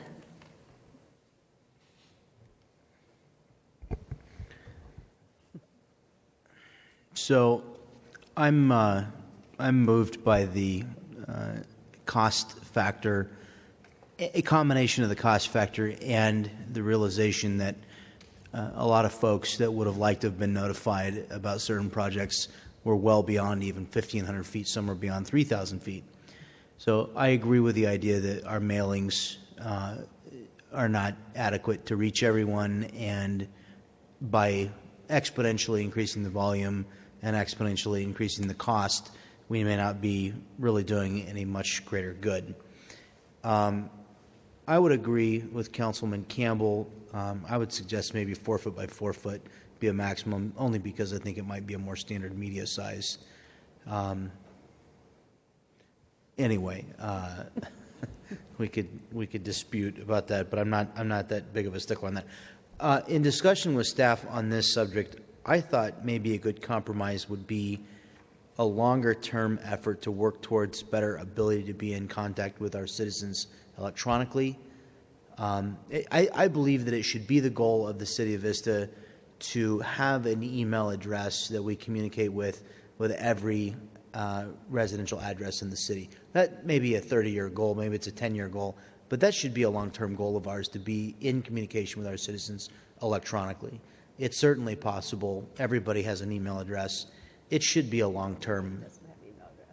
Everyone has an email address. I haven't met anybody that doesn't. You're young, so you can say that. I knew people who didn't have email addresses that were in their 70s, 80s, and 90s, but that was 20 years ago. Today, I don't know anybody who's 90 years old that doesn't have an email address. I'm sure that they're out there, but almost everyone utilizes email now. Let's give it 98%, okay? The point is, I think that's a reasonable goal. we should be in electronic communication with our citizens. It's the cheapest way that we can communicate with them, and we have to use it carefully so we don't inundate people with messages and they shut us down. But I'd like to see us work, and I'd like to see the staff make long-term plans and work to, maybe we could go to the 750 feet on an electronic basis. Maybe that's a long-term goal. I understand we don't have the capability to do it right now, so I'm not suggesting we mandate it.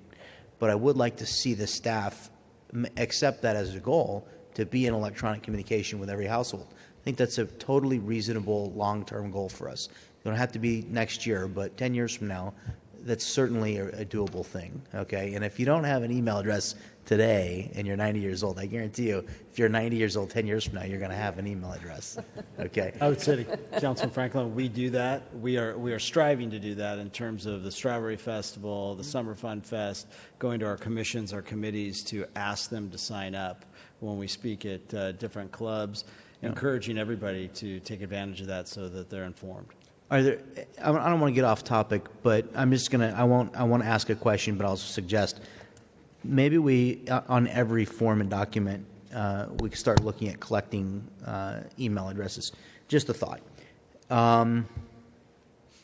So I agree with if Councilman Campbell was interested in offering something about the signs, I would agree with that. But I understand that we're still not going to probably be happy with increasing the notifications. So I would accept the guidance from the staff on this issue and stick with what we've got. But I'd still, and I'm not suggesting a formal policy change, but what I would like to ask for is a general sense that we're all working toward better communication with residents. This whole item is about, I believe, when people are aware of what's happening, they have buy-in. When they've had an opportunity to complain, some are going to be unhappy. But when people have been informed, they've been involved in the decision-making process, I think that makes for a better community. I think it makes for a happier citizenry. So, just a general sense that we're working toward the ability to really connect with people electronically in an efficient way. Those are my thoughts. Deputy Mayor Rigby. Thank you, Madam Mayor. I know that when I was at the city booth at the Strawberry Festival, we did actually have a clipboard sign-up sheet, and everybody who came by that booth, I was putting it out there, asking them, please sign up for the emails, and I know that we had quite a few people who signed up for that, so that was good. And then on the sign verbiage, and the mayor, you brought it up, and I actually had a discussion with our city manager about this, is that even with a 4-foot by 5-foot bright yellow sign as you're driving 40 miles an hour down Vista Way or whatever the posted speed limit is, you can't see it. You can't read everything that's on it. You have no idea what the sign says unless you stop, park, get out, and go read it. And so I was talking about maybe we need to redo the notice that's on there, change the verbiage so it actually does say something similar to 75 condos, visit the website www.cityofvista.com for more information. Make it something that as they drive by, because they might not be lucky enough to be 10 cars back from the light, stopped there for 3 minutes that they have the time to read it. So that might be something we can look at, is changing the verbiage that we have on those so that they're actually readable as people go by and gives them information. And I do agree that people need to take some responsibility if they want some buy-in, that they have to come to the table. There's always a seat at the table, but people have to come to the table, and I've said that before. And having said that, on this comparative sheet you gave us with our surrounding communities and what they do for public notification, because it's a column here, I'm assuming it is something, and it's neighborhood notification. And every jurisdiction on here is a no, except for one, and it is, we're a no as well. And I agree with my colleagues that expanding the notification out might not garner the response that we're hoping for. We might not get many additional people to come in and make comments or to be aware of it. But as we have seen with a couple of the developments recently, it did impact entire neighborhoods. dramatically, but a lot of those people were outside of the actual 500-foot radius. So because there's a column here that's labeled neighborhood notification, I would like to have some clarification or definition of what that is and how we go about it and how you define what the neighborhood would be. So for Oceanside, what that involves is a public notification plan that the applicant prepares and submits to the staff and has to implement prior to a public hearing. So the onus is placed on the applicant to go out, define the area of impact for their project, provide notice for those folks, hold a meeting, obtain the input from the neighborhood, and then go to the public hearing. So that's a requirement they have to step through as part of the process in Oceanside. And defining the neighborhood that would be impacted would be their definition? They would determine themselves? That's my understanding, although the city reviews that plan and provides comment on it. So there is some review and agreement between the city and the applicant on the notification area. Okay. Because that might be something for particular projects we might want to consider later. I'm not sure. But like we have these two particular projects that it really did impact an entire neighborhood, an entire section of the city for many reasons, and they were left out of the loop on the notification. Aside from that consideration, I agree with my colleagues that maybe some the different sign, the 11 by 17, different lost my word, the way it's done and put together to make it sturdier would be good, and maybe different language on the bigger sign would be good. But I guess I would not push at this time for enlarging the radius of notification, but I would like to look at neighborhood notification as a possibility of something that we can look at for particular projects. Deputy Mayor, are you interested in making a proposal to put the city's information, like the website, on the bottom of the yellow sign? Is that what you're suggesting or not? I think so. I don't know anybody in the city who doesn't know our website. It's so easy, cityofvista.com, but perhaps, and I know that our yellow sign has particular rules about what has to be on there, and that takes up a lot of space, and I don't know that we actually need to have all of that information on there rather than have the actual pertinent information that people are wanting to know. No offense to you or the planning staff, but when I'm driving down the street and I see a big yellow sign telling me something's coming, I'm not really looking for the name of the person who's in charge of it or the developer. I'm looking to know what is actually going to be happening at that site. And if I want more information, I can go to a website and get more information and go visit the interactive map. So I think going from 2x3 to either 4x4 or 4x5 probably provides adequate information, at least at the bottom, to put the city website on there for contact. Right. What exactly is on that yellow sign? I'm not sure I know everything. Oh, it's right in here? Yeah, it's page 6 of 7. I probably did look at it, but I didn't pay attention enough. Let's see. Project name, project number, brief project description, City Vista planning, applicant. Okay. I guess all that stuff is probably necessary, but it's... okay. And then maybe the bottom City Vista website, huh? Okay. Councilman Franklin. I just want to close this on a positive note and say I want to pay a compliment to the city and the staff, because I hadn't realized that we were in the minority in offering internet publication of planning notices. It looks like we're also in the minority in that we keep a list of interested parties and publish to them. So that's something I didn't know had we not brought this up. And so I offer my compliment to the city staff for that, because clearly we've got electronic means that are better than the average for cities in our area, and that's commendable. It's good. Okay, so do we need a motion on this one? I'd like some direction. Some direction? Oh. Wait, Mr. Conley. I also like the idea of putting the city website on the sign to let people know that there's information to be attained there. Councilmember Aguilera.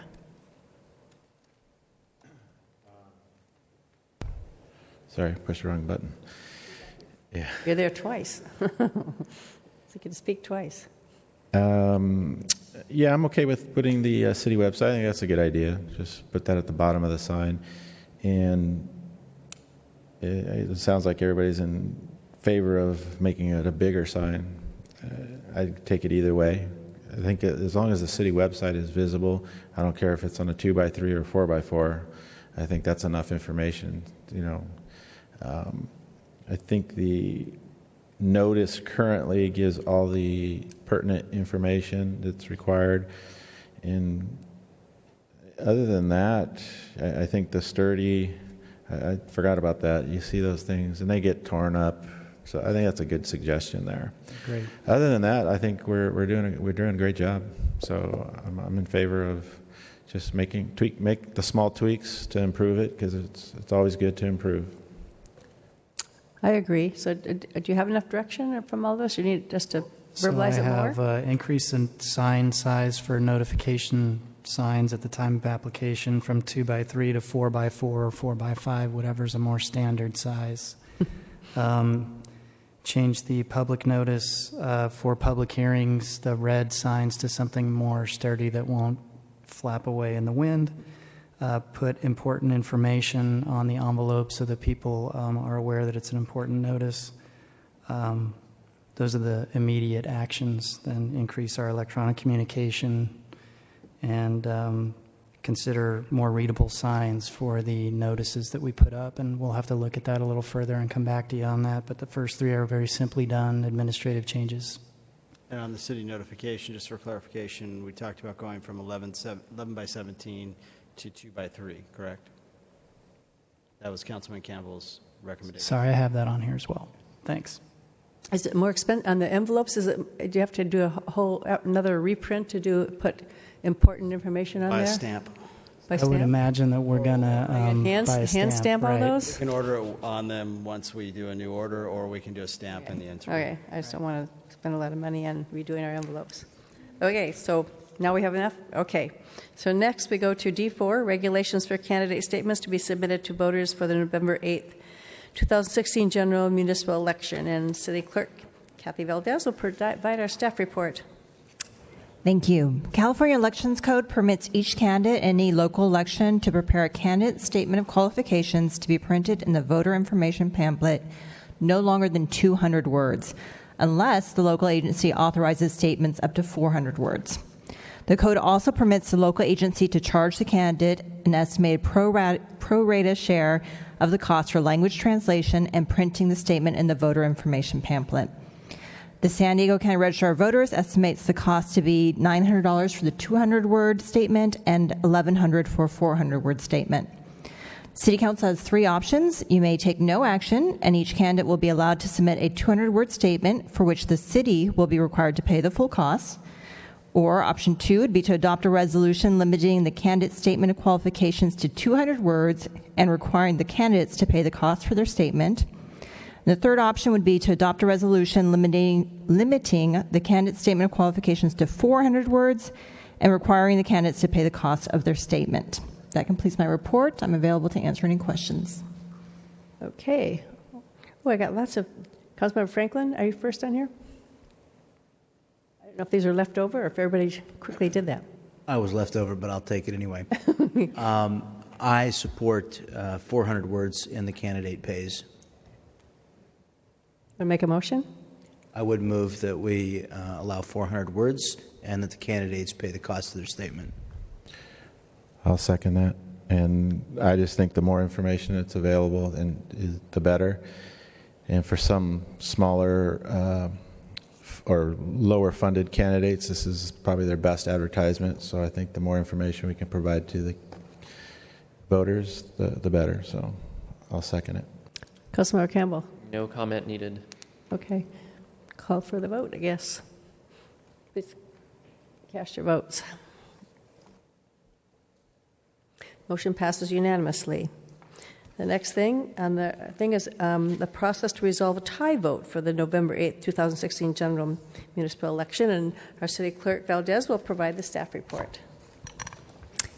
Thank you. California Elections Code provides that a tie vote be determined by the Elections Board, in our case, the County Board of Supervisors, by a lot unless the City Council adopts a resolution providing for a special runoff election. Historically, the County Board of Supervisors has determined tie votes by the flipping of a coin. The Election Code allows a city with a population of less than 100,000 to choose to have an all-male ballot election to fill a vacancy on the City Council. The Registrar of Voters estimates the cost of holding a special election by an all-male ballot to be between $230,000 and $330,000, while a standalone election would be between $350,000 to $450,000. No City Council action is required to provide for a tie vote to be determined by the Elections Board by lot. However, if the City Council would like to provide for a special runoff election, a resolution does need to be adopted. If you desire to hold a special runoff election, the City Council must adopt a resolution to call for an all-male ballot or for a standalone ballot. That completes my report. I'm available for questions. Councilmember Campbell. That was a holdover from the last item, but I'll go ahead. In 2012 general election, did we do it by mail ballot or runoff special election? The vote was to do a mail ballot. It wasn't necessary, but a mail ballot. I would move that we adopt the resolution to resolve a tie vote by a runoff mail ballot election. All mail? All mail. Okay. I'll second that. Deputy Mayor Rigby. You both already did it. Councilmember Franklin. I think we should go to us. Okay, please cast your votes. Motion passes unanimously. Next thing on our agenda is our discussion item D6. It's our 2016 to 2018 City Council goals. Good evening, Mayor, members of the City Council. I'm Allie Zimmerman, Assistant City Manager. This discussion item presents the action plan drafted by staff that's based on the City Council's 2016 to 2018 goals. As a refresher, in March, the City Council identified the following 7 goals for the next 2-year period. Continue fiscal responsibility, improve the flow of traffic, reduce congestion, and continue to improve our roads. Continue to decrease blight and improve the image of our city. Economic development, improve standards for multifamily housing, public safety, and parks and recreation. Staff has developed an action plan for each of the goals, and I will be providing an overview tonight identifying the main items under each goal. Overall, this action plan identifies programs and projects that we feel we can undertake that are based on the staffing levels identified in the fiscal year 2016-17 operating budget that was approved at the last council meeting. However, there are a couple of areas that I will point out where implementation of a potential action item would require additional staffing or funding, and in those cases, the item would not be implemented unless the City Council provides the direction to do so. Based on any changes or further direction received from the City Council tonight, staff will finalize this action plan and begin with implementation of the items that are not already underway. And if required, staff will return to the City Council with additional information on any of the items. Beginning with the first goal, to continue fiscal responsibility, in May, the Finance Director provided a detailed update of the current fiscal year's budget, as well as a detailed update on the Proposition L and the bond refunding that occurred last fall. When the fiscal year 2015-16 fourth quarter report is presented before the City Council later this year, staff will be proposing to increase our emergency reserve, as well as provide a review and recommended update of City Council Policy 200-19, use of year-end fund balance. Any questions about the first goal? The second goal relates to traffic circulation and road improvements throughout our city. Later this year, staff will be holding a workshop to discuss specific traffic issues and get direction from the City Council at that time regarding next steps. In addition, we will continue to expend at least 70%, approximately $2 million each year, of our annual Transnet funding on roadway improvements.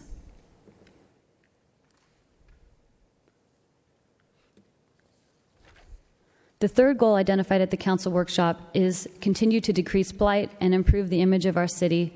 6 sub-goals were identified, and it follows on multiple slides. Sub-goals 1 and 2 are on the screen at this time. Developing property maintenance standards and continuing to work with owners of vacant lots and abandoned gas stations to improve their properties.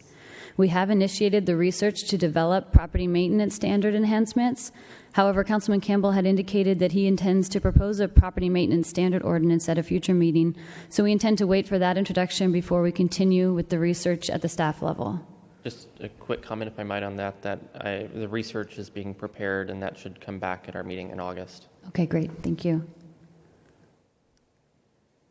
The third sub-goal, continue to work with property owners to improve occupied buildings and properties, is very similar in terms of its action plan to the sub-goal number 2, the abandoned properties, but there are 2 possible additions that would require council direction. First, staff has identified that one way to potentially improve properties would be to increase the frequency of fire prevention's building inspections. With our current staffing level, we complete approximately 450 inspections each year, and anything above this would require additional staffing, which is not included in the fiscal year 16-17 operating budget. The cost to hire one fire prevention officer is $200,000 in the first year for the startup costs, and then approximately $110,000 annually for subsequent years.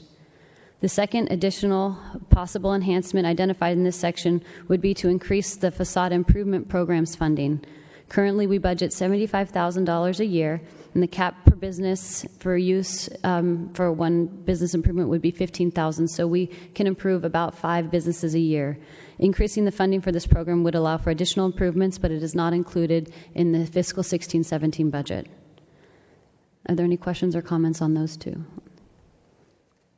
you want direction on those? Right.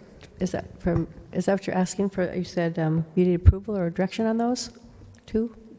If the council desires to move in a direction to implement either of these 2, we would return at a later time to discuss the funding options.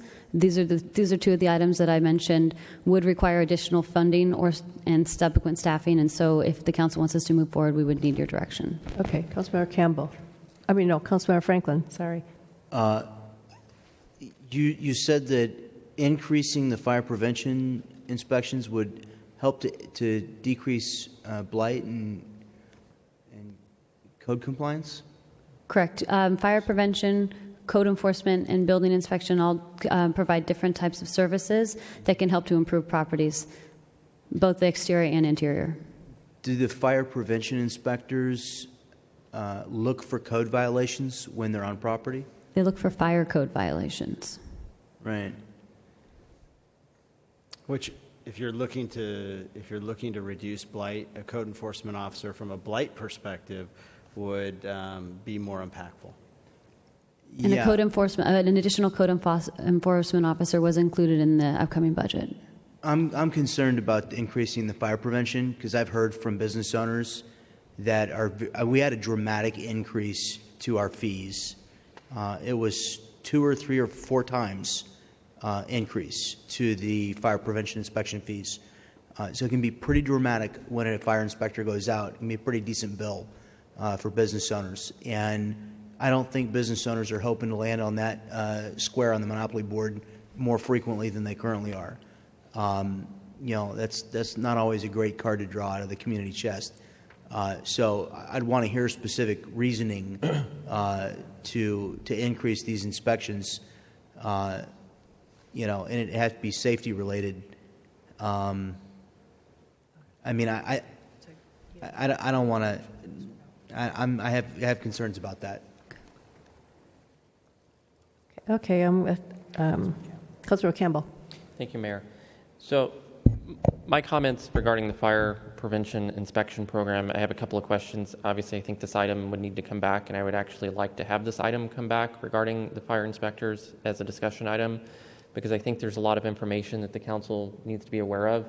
And part of that is my understanding is many of the businesses in the business park should be inspected annually, but because of our limited staffing, we're not actually able to get to all of the businesses, and it's done on a prioritization basis of the ones that have very dire need to have those annual re-inspections, but it takes us several years to get through the entire business park alone, and that we don't have the staffing, I think, currently with fire inspection to go out into some of the smaller commercial areas throughout the city that may have an impact with improving those properties and making sure they comply with fire code, because our inspectors are tied up doing the commercial inspections in the business park. Is that a fair assessment of where we're currently at staffing? I would say a fair assessment is we have 2 fire prevention officers. We have a couple thousand businesses that are commercial based in the city, and they can do about 450 a year. So yes, they're prioritized based on those businesses that may have a hazardous materials component, and then everything else is in maybe a 3-year cycle.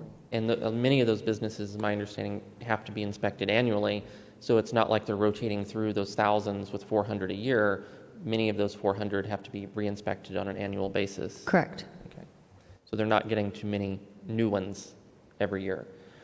Our goal, as Ms. Zimmerman said, is to get to all the businesses within 3 years. So if the council's priority is to do that on a 2-year basis or a 1-year basis, then we can certainly have that conversation. But if the goal is not to do that on an annual basis, then council would have to decide whether it's a priority to increase staffing there. And I think one of the things that's important to see what would be the cost offset with those inspection fees. So if we could have that come back as a discussion item with more of that information, I think that would be good. Councilor Aguilera. Yeah, I think I would need to hear more about that before I agreed to that as well. I know in my business, it's not here in the city of Vista, but it's been 3 or 4 years since I've had a fire inspector there. And Did you like one? No. But there's no reason to in my business. They come every once in a while and check it out, and it's good. But certainly there's other businesses that have to be checked annually, and as long as we're doing that. So, anyways, I just need to have more information, see where we're at. I don't think that's something we can decide today.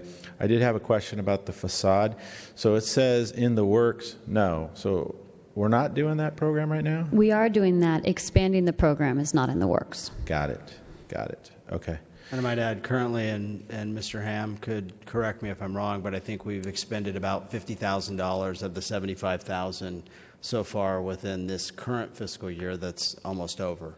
And we've made more of an attempt to reach out to businesses in the last 6 months in particular, but we've expended $50,000. So we haven't hit the $75,000 threshold yet. Well, I'd like to see us hit the $75,000 threshold. We're working towards that too. Okay, get on it. Thank you. Okay, so now we can move on, right? Yes, thank you. Okay.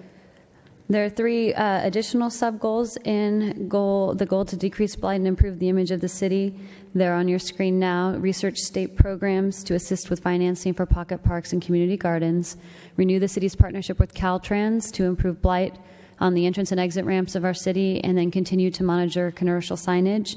As you can see on the screen, most of these items are in the works. In addition, as it was approved for the fiscal year 2016-17 budget, we have already flown a recruitment for the additional code enforcement officer that will be focusing on a lot of these council goals. In addition, Deputy Mayor Rigby has a proposal regarding the creation of an urban agricultural incentive zone, and I'm not sure if you wanted to make any comments about that at this time. I did send, I did send my colleagues a memorandum regarding the program.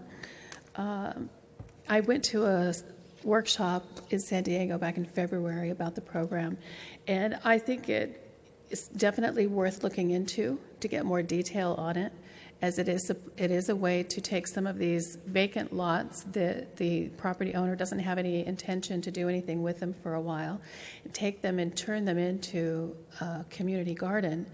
And like my memo said, there's a time commitment that is mandatory. They has to be for at least, I think it was 5 years, and there are some other restrictions. And in return for allowing the community to garden on the property, they receive a tax incentive on the property taxes. So the city of San Diego has already implemented this program, and because it alters property tax values or assessments, it had to go through the County Board of Supervisors, who have already approved the program countywide. So it was just something that I think is worth us looking into, how it would impact the community and what different lots that we might be looking at that we would contact the property owners and ask them if they would be willing to participate in this program. And there are some other restrictions and requirements and some benefits that we could talk about. So I was just asking for your consideration that we bring it back for a full presentation so that we can talk about it.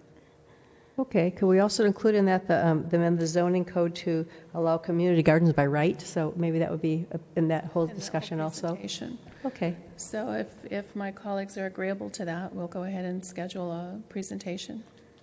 Okay. I'll move on to goal 4 unless there are any other questions. Yeah, I'm sorry to beat a dead horse, but I don't think that adding the fire inspectors advances the goal of decreasing blight. And so I understand we've got a request to have a discussion about it, and we're going to adequately address that. But as that doesn't directly reduce blight, it's a safety issue, not a blight issue. I'd like to ask if there's agreement to remove that from the goals, and we can address it as a formal item.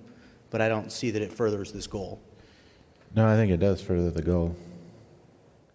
I mean, there's a lot of properties that, just the simple explanation would be that, an abandoned property that is sitting on vacant land and the weeds are growing out everywhere the fire inspector can go and force them to clean that up, clean the weeds up. It's going to improve that property. There was a property across from North Coast Church, right on the corner, and they had a building that was no longer occupied, and it slowly but surely started to fall apart, and it was just sitting there with power wires hooked to it, one wall. Basically, that was the only thing holding it up. The fire inspector can force it. Well, it's down now, but I mean, that was definitely a safety issue as well as it looked terrible. I mean, you drive by that, you are in the city at that point, and so I think this should stay under both safety and blight as well. We have a building downtown Vista right now on South Santa Fe that got burned out, and it's still there. I mean, there's got to be something we can do about that building. It's been there for months, and it looks. You would think, wouldn't you? I can't say what it looks like, but it looks really bad. I'll say that. I agree with Councilman Aguilera that this is a blight issue. Even safety issues often create blight issues. They're tied together. I'll address it further when it comes up, but I certainly don't want to add $200,000 tax. I just like to move those blight issues to the top of the priority rank for our current fire inspectors. But that $200,000 and the ongoing $110,000 has to come directly out of the pockets of our business owners in the fire inspection fees. In fact, it'll be more than that, won't it, for the total cost of what they'll revenue and the fees that they'll assign to Vista businesses.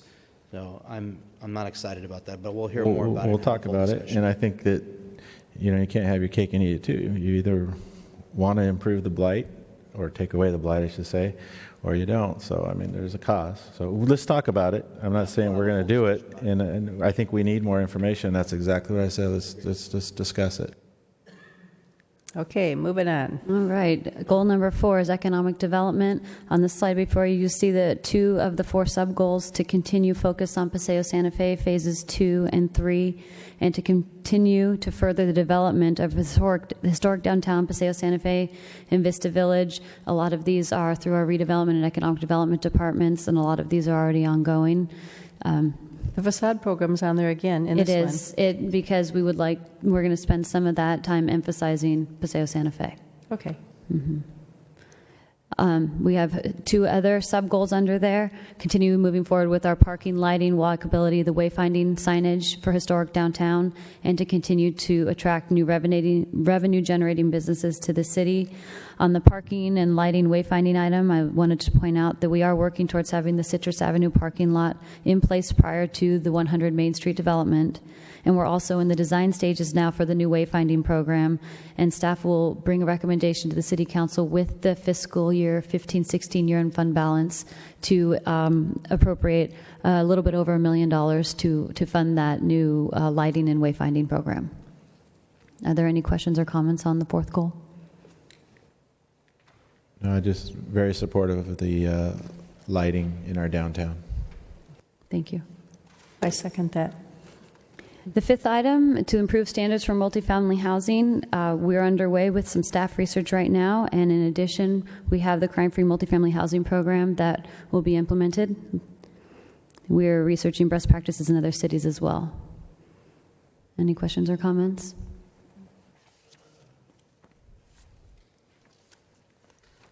Goal 6, public safety. One of the new methods to increase communication and awareness will be that twice a year, the fire chief and the sheriff's captain will be providing updates at a city council meeting to give an overview of what's going on in the city and their programs, trends, and issues, to give you more of an update on in a public setting. I also want to highlight that the annual cost per deputy is $270,000. That's the whole kit and caboodle, the deputy, the vehicle, the overhead, everything like that. And in order to have a net increase of 1 patrol deputy at all times, 24/7, actually would require the hiring of 4 deputies. So it's not quite as easy as just bringing on one person because of the way the shifts and coverages are to have 24/7 coverage and a net increase. There is no recommendation from the staff in this action plan or in the 16-17 budget to hire additional deputies. The items you see in front of you are items that the captain has identified to go towards the school based on the existing staffing levels. This is... Councilmember Aguilera, sorry, I was following. Oh, no. Franklin. I just want to reiterate, whether there's agreement or not, that I'd like to, and I think it might have been my suggestion about increasing the number of deputies. My goal of, I would take one new deputy at $270,000 increased expense. I wasn't necessarily suggesting that we hire 4 so that we could have 1 all the time. I just noticed that our number of deputies to citizen ratio has fallen over the last, was it 20 or 30 years? I don't have the numbers in front of me, but it has fallen because our population has grown. It grows by about 1,000 every year, 10,000 every decade, while our number of deputies hasn't grown at the same pace. So the ratio has fallen. I'd like to see us definitely plan for the future just to, at minimum, keep pace so that the ratio doesn't change over time. As our community grows, so too, the population grows, so too should the number of patrol deputies or deputies in general. So I would personally like to see us make it a goal to at least prioritize the addition of 1 deputy, if not 2. But I personally would like to see that in there. I don't know if there's agreement, but. Okay, Deputy Mayor Rigby. Thank you, Madam Mayor. I just wanted to compliment staff, Ms. Zimmerman and all staff, for such a thoughtful review and consideration of what our goals are for the city. You were at the workshop. You listened to everything that we said. We said a lot. We had quite a very good discussion that day. And you took everything that all of us brought to the table, and you are working, implementing all of them. And I appreciate that very much. And I think you're doing a great job in taking what our thoughts and our visions are, and implementing that, putting it on paper, and then having action items so that we can implement them and achieve our goals for the city. So thank you. Thank you. Councilmember Campbell. Thank you, Mayor. Councilman Franklin, out of curiosity on your request to look at hiring an additional deputy at the $270,000 per year, are you suggesting that we bring that back as an item to see how that would actually work within the Sheriff's Department and how they would utilize that deputy? Because as the Assistant City Manager stated, it would require 4 to have a patrol deputy to put a new patrol unit on the street 7 days a week, 24/7. So I'm not quite sure how hiring 1 or 2 would integrate with the department and how they would utilize that. Maybe that's something in the future we could hear a little bit more about. Maybe the sheriff's captain could provide some ideas in the future of how that would work to provide and further our goal of reducing crime in the community. Can I answer your question? I like to amend my previous idea of adding 1, and I would like to add 1/4 of 1 deputy. would that only require the hiring of one person? I mean, I don't want to get into ridiculous semantics. Who cares if it's exactly one, all the time equivalent? The point is, the ratio has fallen, and we should, I am not happy with the crime level in our city. None of us should be happy with it. Even if it was as low as Carlsbad, we still shouldn't be happy with it. I am pleased with the progress we've made. The staff and the Sheriff's Department are to be commended. I think we're at lowest since 1980. That's fine. We're still not low enough. And if anybody says we're not low enough, they're wrong. We need to continue to work to reduce crime and improve the safety and welfare of our citizens. In my opinion, is the single most important thing that we do at the City of Vista is to provide for the public safety. It's the largest budget priority, and I think it's the very most important thing that we do. It underpins economic development. It underpins everything else, that people are safe, and it's cleanliness, it's blight, it's everything. So, to me, it's an extremely important goal, and I think it's very important to take a look at the fact that the total number of deputies, what is 84? We have 84 deputies. That number has not increased at the same pace that our population has grown. Any citizen would fairly think that's perhaps an issue. I think that that's an issue. I think that our police force should grow at the same rate that our population grows at. Otherwise, we're saying we have too many sheriff's deputies, and our crime rate is totally satisfactory, couldn't do any better, and I will not accept that attitude of couldn't do any better. We could absolutely do better. It's got to be our goal to do better. It's not taking away from the success that we've had. Again, congratulations to all of the sheriff's deputies and all of us on that. But I want every one of us to be angry about the crime rate here until it's as good as it can be anywhere. I'm intolerant of crime in our city, and I want this to be a place that my family can continue to reside for a long time. I want our city to be clean and safe for our citizens. It is absolutely my number one priority for this city. And if we can't figure out how to grow our deputy force at the same time our population is growing, then our priorities are misplaced. Councilman Franklin, I think a future report, if the City Council desires one from the Sheriff's Captain, will also identify what additional deputies could do and how they would be implemented. But I think you'll also be interested to learn a lot about what information-led policing programs have done and how it's allowing our Sheriff's Department to work smarter and target a lot of their information so that they are using those resources that they have in the most effective way. So I think my thought would be to perhaps have a brief report at some point in the future from the department of how additional resources could help, and perhaps have a report on how the intelligence-led policing is working in Vista. Okay, so where are we? We are on Goal 6, Public Safety. Councilman Aguilera. Wait, I forgot something. I'm so sorry. Forgot Councilman Aguilera. Well, I just wanted to, I guess, make a point that I think we all agree with you, Councilman Franklin. We all want to create a safe place for the citizens. But there's a lot of things that need to be looked into, such as budget. We just talked about adding a fireman, and it was $110,000. You didn't like that idea, but we're talking about $270,000 here. Both relate to safety for our citizens. So I think we need to, have a good, healthy discussion on what we can afford and what we can't afford to do. And then to address the 84, I think you did with the ILP. What is it? Information-led policing, right?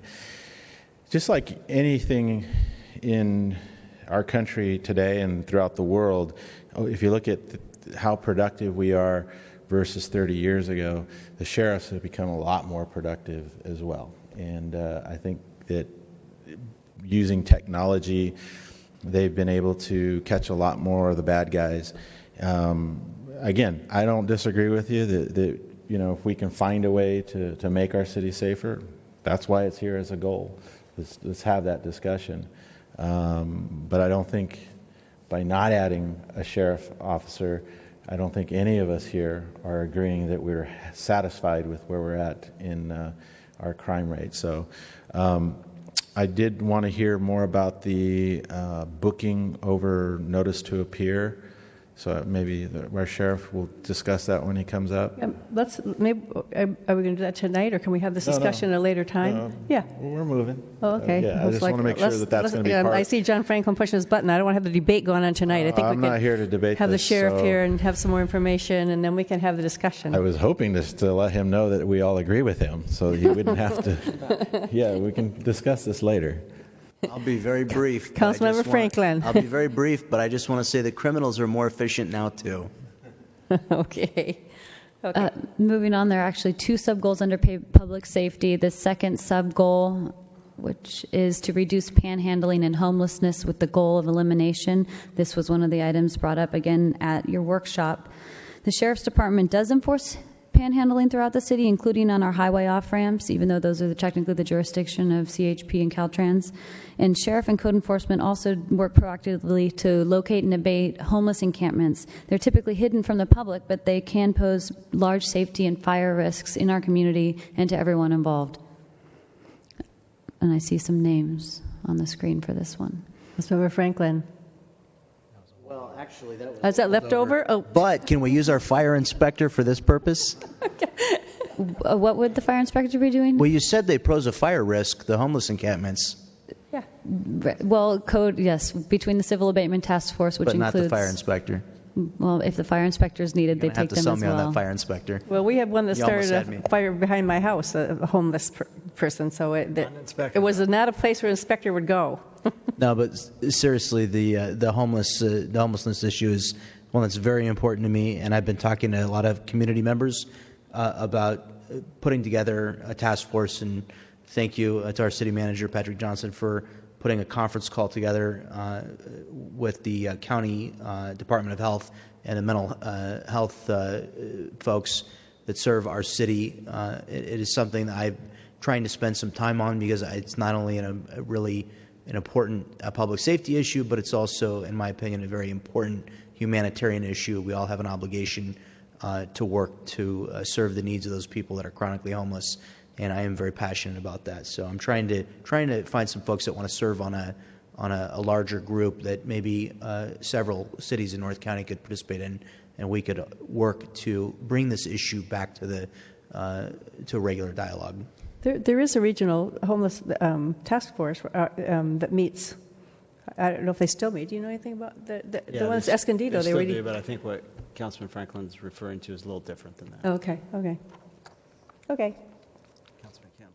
Oh, Councilman Campbell, thank you. I wanted to speak on this because I think we need to expand, and I think, Councilman Franklin, you brought it up, that this is more than just a public safety issue, because all of our goals here really relate to law enforcement, panhandling, and encampments. And I think the broader implications are we need to figure out a way to provide services and get people out of chronic homelessness and into jobs and housing. And that's a broader goal that I think falls well within our goal of the reduction of homelessness and panhandling in the city. It's not something Vista can do alone, but in collaboration and conjunction with the county, which really holds the health services and mental health funds, and they really need to utilize those monies that they have sitting in a reserve account that were designed to be spent on providing those services that the state provided that money to the county to do. So if you want to work together on that issue to get the county to do the job that they're supposed to do and engage other agencies and community organizations, I think that's something that is a goal very much worth our time as a council to discuss at a future date and see what we can do as a city to work in collaboration with other agencies and cities. Deputy Mayor Rigby. Thank you. I just have a question, and I think it's actually more directed toward the city manager. When we're talking about the panhandling on Caltrans jurisdictions, we had a meeting, you and Councilman Franklin and myself had a meeting down at Caltrans a couple of weeks ago with Lori Berman, the district director, and we talked about the panhandling issue and the jurisdictional problems with that because it's Caltrans property and Highway Patrol, but some of the off-ramps and on-ramps are just right there at the edge of the city, so the sheriffs kind of get the calls. And so there was a discussion there about having the city work with the sheriff to work with the Highway Patrol, and it was another meeting that we needed to have set up to go through that. Where are we in that discussion with the 3 jurisdictions? So we haven't had or we haven't set that meeting up, but I can tell you that the Sheriff's Department's been very active, particularly within the last 3 weeks, of dealing with panhandlers on and off ramps. Okay. In particular on Emerald and Sycamore. Right. They missed Vista Village today. Yeah, well, they've been morning. addressing those issues and spoken directly with the lieutenant about 6 or 7 times over the past couple of weeks, where they've sent deputies out to deal with the panhandling issue. Okay, so I just wanted to make sure that jurisdictional cooperation is happening. And we won't lose sight of setting up a meeting with the captain of the Vista/Oceanside office, located in Vista. In Vista, the Vista CHP. Okay, thank you. If there are no other questions, I'll move on to Goal 7, our final goal. This is Parks and Recreation, with the focus on improving recreational programming and improving our facilities. As you can see from the screen, even though it's small, I'm sorry, I was trying to have less slides. Most of these recommended action items are in the works and underway. These are all things that we think are important in the community, and we have either in the CIP planning stages or at the staff planning stages. Are there any questions or comments on recreation facilities? Councilmember Aguilera. I just noticed that the planting 100 new trees in the park over 2 years, if possible, due to water restrictions. Where are we with? I know that there's talk about loosening the restrictions. Have you heard anything on that? Not formally, to my knowledge, but we have heard that the drought restrictions are supposed to be lessened. Our Vista Irrigation District hasn't released how they're going to proceed yet, I don't believe. But I know some jurisdictions have allowed the increase in watering from 2 days a week to 3 days a week and are lessening restrictions. But Councilman Franklin might have better information. The VID has removed all current watering restrictions. I got that directly from Director McKenzie, who I had lunch with on Friday of last week. Well, that's good news. Okay. That's great news. Can we start watering our 2 or 3 weeks ago parks? I just think it's important to have, I know people don't like the fact that we have grass in our parks, but in today's world, because a lot of people have opted to remove lawns from their personal homes, and we're approving projects with zero, zero lots, basically. There's got to be places for kids to be able to go out and play, and I think in the long run, by the city providing grass and places for people to play, you give property owners the option to not have a lawn, because down the street there's a grass area where they can play. And that's why in that project previously, I was emphasizing let's make that a bigger tot lot, a bigger area that's open for kids to play in, because that will encourage people to not feel like they have to plant a lawn in their place, because there's a place just down the street where the kids could actually play. And our Public Works Department has been strategic about removing turf in passive areas where we can put in a xeriscape, but also trying to keep the areas that are active with families and programming as green as possible given the restrictions. Can we look into watering more then? As soon as we get our official notice. That's one of the things that's on our list here. It goes, and they actually have prices here. Elevate park maintenance services to pre-recession standards. I guess that would be the $200,000 annually. Implement turf management practices. And that's more than just watering. So what happened is during the recession, we cut back significantly. Mm-hmm. We were poised in 2014 to go forward, 2014-15 to go forward with increasing watering and our needs, not only for the turf areas, but for our trees and our mature plant life that we didn't want to lose. And then unfortunately the drought hit and we were unable to do that. So if the restrictions have been lifted and we are able to, we will be more aggressive in our watering of our areas, our parklands. Great. But what you were referring to, Mayor, there is if you want to increase the level of maintenance or the effort, then it will cost more money as identified on the right side of that column. Well, if you water the grass and it grows, you're going to have to increase the maintenance of effort. Yeah, we're looking like Bringle Terrace as an example has been an area that has been noticeably deficient, and so we would increase the watering there, but it doesn't necessarily change the mode with which we maintain the entire park in terms of the passive areas and the grass areas. Well, I guess I'm just looking at they have all these no's here, and then it's like $250, $300, a little over $300,000 to redo all the things that we were doing before. It looks like maybe on all these things. I don't know if that's something that we want to talk about, or do we just? Yeah, I was the first speaker Councilmember Campbell to speak there, and those were the topics that I was wanting to bring up. I think there's three in particular: the implement turf management practices once the drought restrictions are removed, the parkways and median maintenance services to pre-recession standards. I think that's something that everybody that's driving through the city, it provides an enhanced image to our city. That's something that I think at less than $12,000 annually, if that's something we can look at, would definitely be a benefit, especially with trash removal, landscaping maintenance, if that's something additional we can add back. The other one is renovate landscaping and planters at parks and facilities at high visibility usage locations. That's something that I've noticed in several of our parks and locations could use some additional work. I don't know right now if I would be supportive of doing the entire park maintenance services that would cost $200,000 annually back in, but I think the best bang for our buck would be the medians, the planters at high visibility locations to enhance that image as much as we could.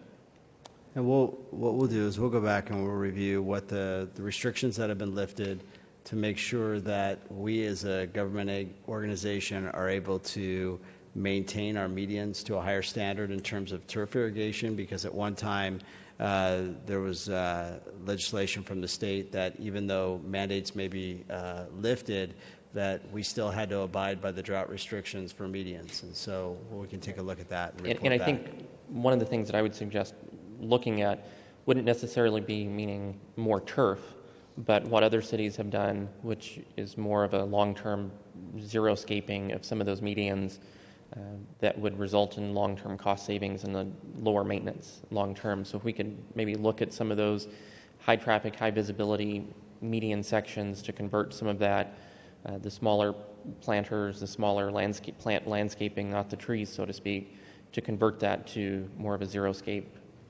long-term. And I think as most of you have noticed, for instance, on Beaubier, Vista Village, we're doing a lot of replanning to enhance the appearance of the medians, especially in areas that are high-traffic areas and coming into town. Councilmember Franklin. I just want to add weight to what Councilman Aguilar said about the importance of the green spaces in our parks, because as we are being increasingly asked to remove green from our homes, I really think it's exceptionally vital. And if we think about the parks as shared space that we all get a value and benefit from, particularly as I was discussing with the city manager, the concept of social equity, which was part of our Public Works proclamation. The idea that everybody in our city benefits from public resources, that's definitely an opportunity for everyone to benefit. And it's really important, and it doesn't take much for a park to go from a place people want to be to a place people want to avoid. And green grass is definitely part of that attraction to a park. So it's very important. Okay.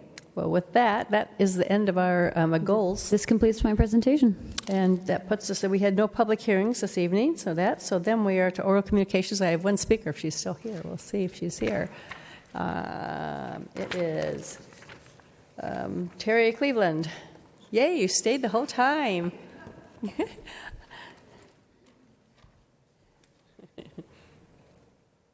Madam Mayor, members of the council, thank you so much. My name is Terry Cleveland. I'm with Sky Apartments. We are your new neighbor over on West Beaubier.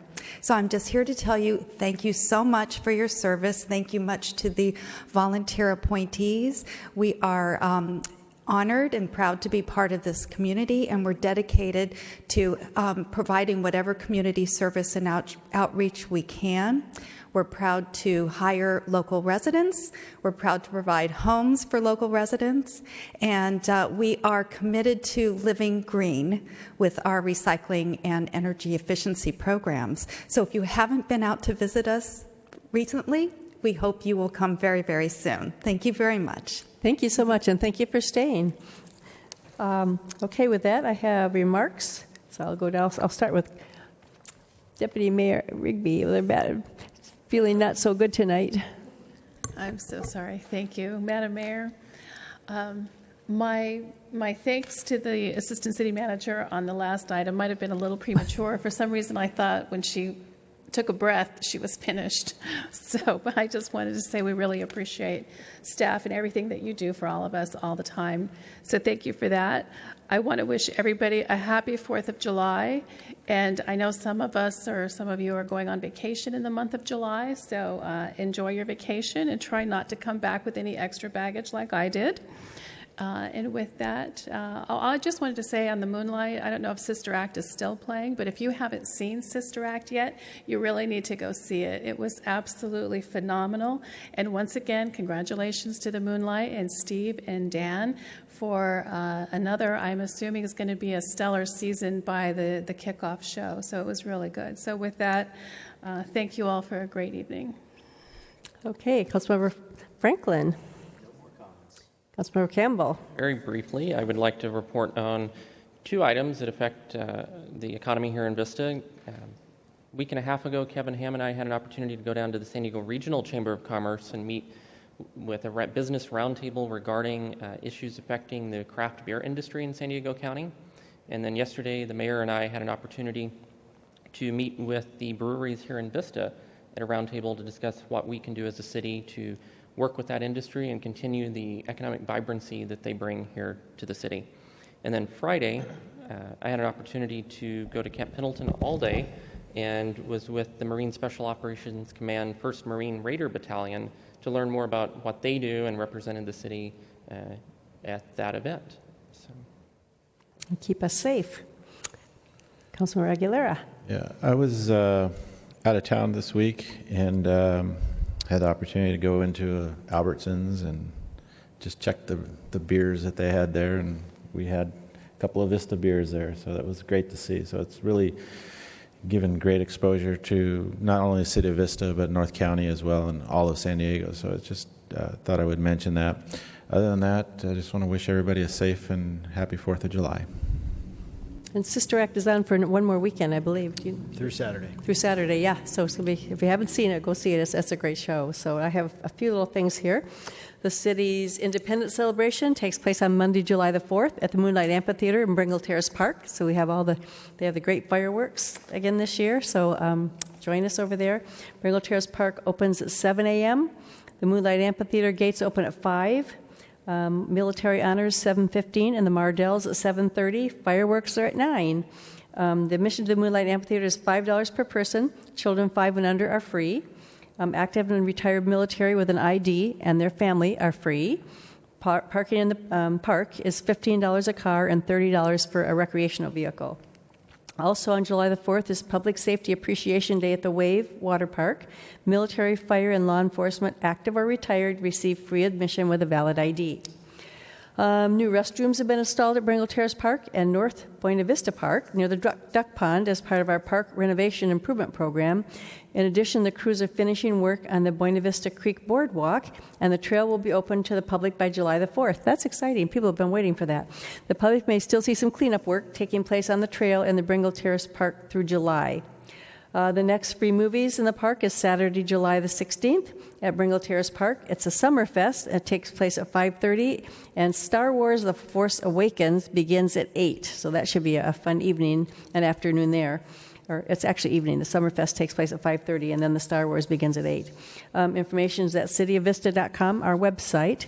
And so that is all of my comments, and I'll turn it over to our city manager. I'm sure he has a couple. Sure, I do. Thank you, Mayor. And there will be a number of people there that night at the Fun Fest on July 16th. So if you're planning on going, please get there early. I would advise the public. A couple items. City offices in the Vista Library are closed for Independence Day on Monday. And so trash pickup will be one day later for residents throughout the city. And then the city has designated cool zones, which are at the senior center and the library, and these are air-conditioned public gathering spaces. The senior center is open Monday through Friday, and the library is open Monday through Sunday. And so if you'd like more information on the cool zones or the hours, you can check our website at cityofvista.com. And there are no scheduled or expected city council meetings in July. So I wish all of you a very nice month of July, and we'll resume on August 9th. That is our expected resume date. Too bad everybody else doesn't cancel their meetings, too, in July. It's just Well, they should. I know. So that's the way it is. So with that, we are adjourned.